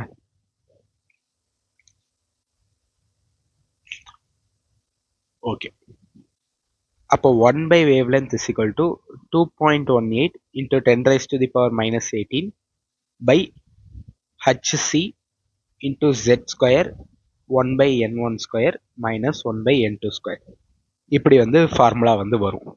இப்போ இந்த 2.18 into 10 raised to the power minus 18 divided by Planck constant into c. இதோட வேல்யூ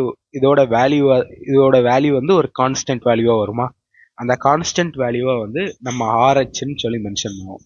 அதுதான் வந்து அது ஆர்ஹெச்சுக்கு மீனிங் வந்து ரெட்பர்க்ஸ் கான்ஸ்டன்ட். இந்த ஆர்ஹெச்சோட வேல்யூ வந்து என்னவா வரும்னா 1.09 into 10 raised to the power 7 per மீட்டர்னு வரும். ஸோ இதான் வந்து ஒரு ஸ்மால் டெரிவேஷன். ஓகே,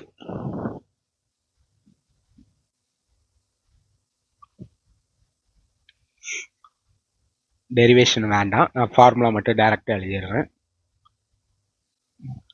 ஸோ வந்து ரெட்பர்க் ஃபார்முலா ஃபைனலாக என்ன வரும்னா 1 by lambda is equal to wave number is equal to 1 by wavelength. Wave நம்பர்னா ரெசிப்ரோக்கல் ஆஃப் வேவ் லென்த்தை தான் நம்ம வந்து வேவ் நம்பர்னு சொல்லுவோம். So wave number is equal to 1 by lambda is equal to RH into Z square into 1 by N1 square minus 1 by N2 square. Okay, so வந்து where RH வந்து ரெட்பர்க்ஸ் constant, அதோட value வந்து என்ன வரும்னா 1.09 into 10 raised to the power 7 per metre. இதான் வந்து unit வந்து per metre, value வந்து 1.09 into 10 raised to the power 7. Or in terms of சென்டிமீட்டரில் வேணும்னா 109,678 பெர் சென்டிமீட்டர். இது யூனிட் வந்து சென்டிமீட்டரில். ஓகே, ஸோ இன்கேஸ் வந்து ஹைட்ரஜன்னா Z வந்து 1. இதுவே வேற helium plus lithium 2+னா Z2 Z3 அப்படின்னு யூஸ் பண்ணுவோம். ஓகே, ஸோ வந்து இந்த ஃபார்முலா வந்து நான் வச்சுக்கணும். இதில் வந்து இது வந்து வேவ் நம்பர், சைடில் வந்து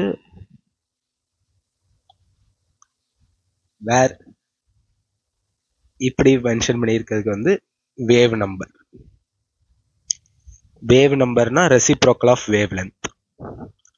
லாம்டாங்கிறது வேவ் லென்த். ஸோ இந்த ஈக்குவேஷனை பேஸ் பண்ணி வேவ் லென்த் கண்டுபிடிக்க சொல்லுவாங்க. ஸோ இதுக்கு ரெசிப்ரோக்கல் எடுத்திங்கன்னா வேவ் லென்த் கிடைச்சிரும். ஸோ இதில் இம்பார்ட்டண்ட்டாக இன்னொரு ஞாபகம் வச்சுக்க வேண்டிய நோட் என்னன்னா,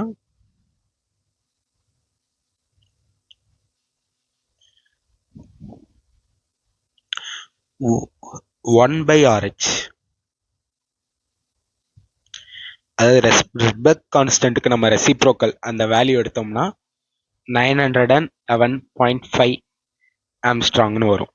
ஏன்னா இங்கே நம்ம வந்து இந்த இடத்துல நம்ம இங்கே வேல்யூலாம் போட்டு கண்டுபிடிச்சோம்னா 1/λக்கு தான் RH இன்ட்டு சம்திங் ஒரு எக்ஸ் வேல்யூ அது வரும்.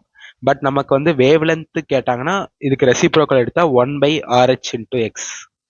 ஸோ கேல்குலேஷனை சிம்பிள் ஆக்குறதுக்காண்டி 1/RH வேல்யூ வந்து 911.5 ஆம்ஸ்ட்ராங்னு சொல்லி சப்ஸ்டியூட் பண்ணிக்கலாம். ஸோ அப்படி சப்ஸ்டியூட் பண்ணால் நமக்கு வேவ் லென்த்தோட ஆன்சர் வந்து ஆம்ஸ்ட்ராங்கில் வரும். அவ்வளோதான். ஓகே.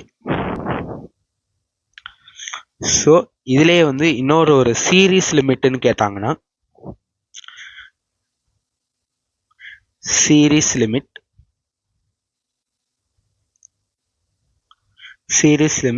ஆர்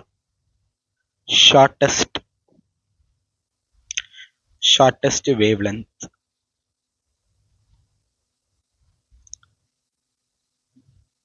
வேவ் லென்த்னு கேட்டாங்கன்னா, சீரீஸ் லிமிட்னா இதுக்கு மேலே ஒரு வேவ் லென்த் வந்து வராது. இதான் இருக்கிறதுலே அந்த எமிஷனில் வந்து ஷார்ட்டஸ்ட் வேவ் லென்த்.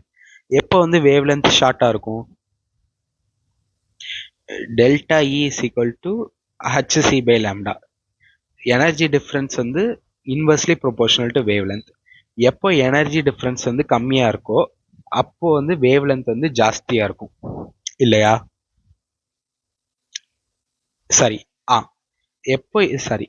எப்போ எனர்ஜி டிஃப்ரென்ஸ் வந்து அதிகமாக இருக்குதோ அப்போ வேவ் லென்த் வந்து இருக்கிறதுலே கம்மியாக இருக்கும். இப்போ எந்த கேஸில் எனர்ஜி டிஃப்ரென்ஸ் அதிகமாக இருக்கும்? இன்ஃபினிட்டிக்கும் அந்த சீரீஸ் 1னா 1, இன்ஃபினிட்டிக்கும் அந்த எந்த ஆர்பிட்டுக்கோ அதுக்கு தான் எனர்ஜி டிஃப்ரென்ஸ் இருக்கிறதுலே மேக்ஸிமமாக இருக்கும். Suppose in case find the shortest wavelength or series limit of Balmer சீரீஸ்னா, இந்த N1 வந்து N1 வந்து 2ஆக தான் இருக்கும், அது ஃபிக்ஸ்டு. பட் N2 வந்து இன்ஃபினிட்டியாக தான் இருக்கும். ஏன்னா அப்போ தான் அதுக்கு வந்து அந்த பால்மர் சீரீஸில் வந்து எனர்ஜி டிஃப்ரென்ஸ் வந்து நமக்கு வந்து மேக்ஸிமமாக கிடைக்கும். அதே இன்கேஸ் வந்து பாஸ்கல் சீரீஸ்க்கு சீரீஸ் லிமிட் கேட்டாங்கன்னா, N1 வந்து 3ஆக தான் இருக்க முடியும், அது 2ஆக தான் மாறாது. பட் இதுக்கான எனர்ஜி டிஃப்ரென்ஸ் மேக்ஸிமமாக இருந்தால் series limit short wave length கிடைக்கும். அது எப்போ மேக்ஸிமமாக இருக்கும்னா அந்த N2 வந்து இன்ஃபினிட்டியாக இருந்தால் தான் பாஸ்கல் சீரீஸில் நமக்கு வந்து series limit or shortest wavelength கிடைக்கும். ஸோ அதுதான் இந்த series limit or shortest wave லென்த்துக்கான மீனிங். ஓகே. ஸோ சீரீஸ் லிமிட்டாக இருக்கும் போது N1 வந்து 1ஆக இருக்கலாம், 2ஆக இருக்கலாம், 3ஆக இருக்கலாம், 4ஆக இருக்கலாம், 5ஆக இருக்கலாம். 1ஆக இருந்துச்சுன்னா லைமன் சீரீஸோட ஷார்ட்டஸ்ட் சீரீஸ் லிமிட், 2ஆக இருந்துச்சுன்னா பால்மர் சீரீஸோட ஷார்ட்டஸ்ட் வேவ் லென்த், 3ஆக இருந்துச்சுன்னா பாஸ்கல், 4ஆக இருந்துச்சுன்னா பிராக்கெட், 5ஆக இருந்துச்சுன்னா பீஃபண்ட், 6ஆக இருந்துச்சுன்னா ஹம்ஃப்ரே, அந்த மாதிரி. பட் N2 வந்து it must be infinity. Suppose in case வந்து for example series limit of Lyman series ன்னு கேட்டாங்கன்னா,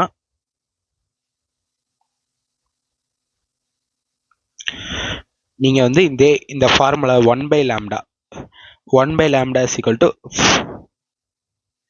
for hydrogen atom இப்படின்னு கேட்டாங்கன்னா, RH அப்படியே இருக்கட்டும், Z வந்து 1 இன்ட்டு 1/N1². லைமனுக்கு வந்து 1, N2 வந்து சீரீஸ் லிமிட்னு கேட்டதுனால, series limit or shortest wave லென்த்னு கேட்டதுனால N2 வந்து இன்ஃபினிட்டி ஸ்கொயர். 1/∞னா 0, 1/1னா 1. அப்போ லாம்டா வந்து 1/RH வருமா? 1/RH வேல்யூ என்னன்னு பார்த்தோம், 911.5 ஆம்ஸ்ட்ராங். ஸோ அப்போ லைமன் சீரீஸ்ல இருக்கிறதுலே ஷார்ட்டஸ்டான வேவ் லென்த்துக்கோட வேல்யூ வந்து 911.5 ஆம்ஸ்ட்ராங். ஸோ இதான் மீனிங். ஸோ இந்த மாதிரி தான் வந்து கொஸ்டின் வந்து கேட்பாங்க. ஸோ இதை வந்து நீங்கள் நான் வச்சுக்கணும்.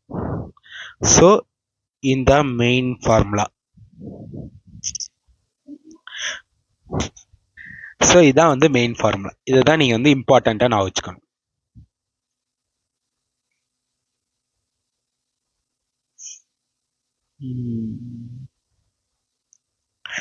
ஸ்கொயர் ஒழுங்கு வர மாட்டேங்கி. ஓகே.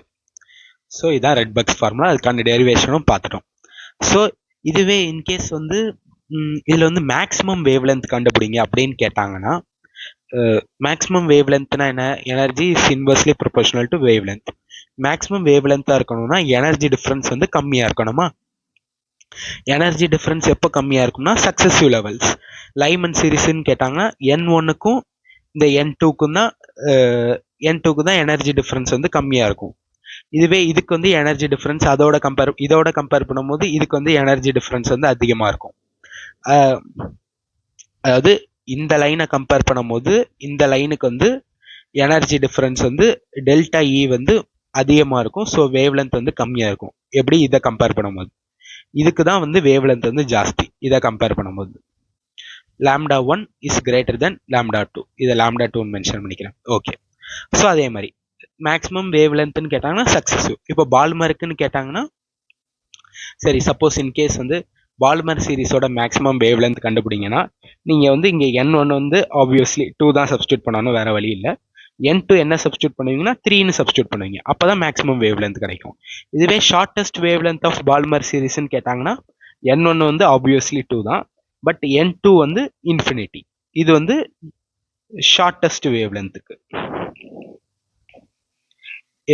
இதுவே வந்து longest wavelength of Balmer சீரிஸ்ன்னு கேட்டாங்கன்னா N1 வந்து ஆப்வியஸ்லி 2 தான், பட் N2 வந்து 3. அதுக்கு அடுத்த உள்ள நம்பர். இது வந்து லாங்கஸ்ட் வேவ் லென்த். ஓகேவா? இதுதான் வந்து நிறைய. ஸோ இதுதான் வந்து லாங்கஸ்ட் வேவ் லென்த்துக்கான மீனிங்.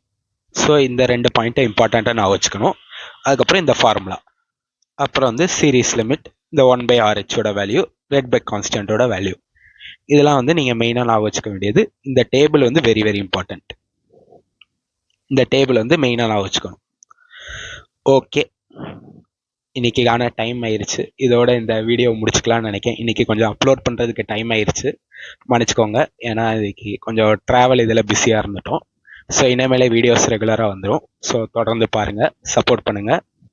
ஸோ இன்னைக்கு இதோட போதும். நாளைக்கு இதே ஹைட்ரஜன் ஸ்பெக்ட்ரமில் இன்னும் கொஞ்சம் டாபிக் இருக்குது. அது பார்த்துட்டு நம்ம நெக்ஸ்ட் வந்து டி ப்ராக்லி ஹைபோதேசிஸ் பார்க்கலாம். So okay guys, by.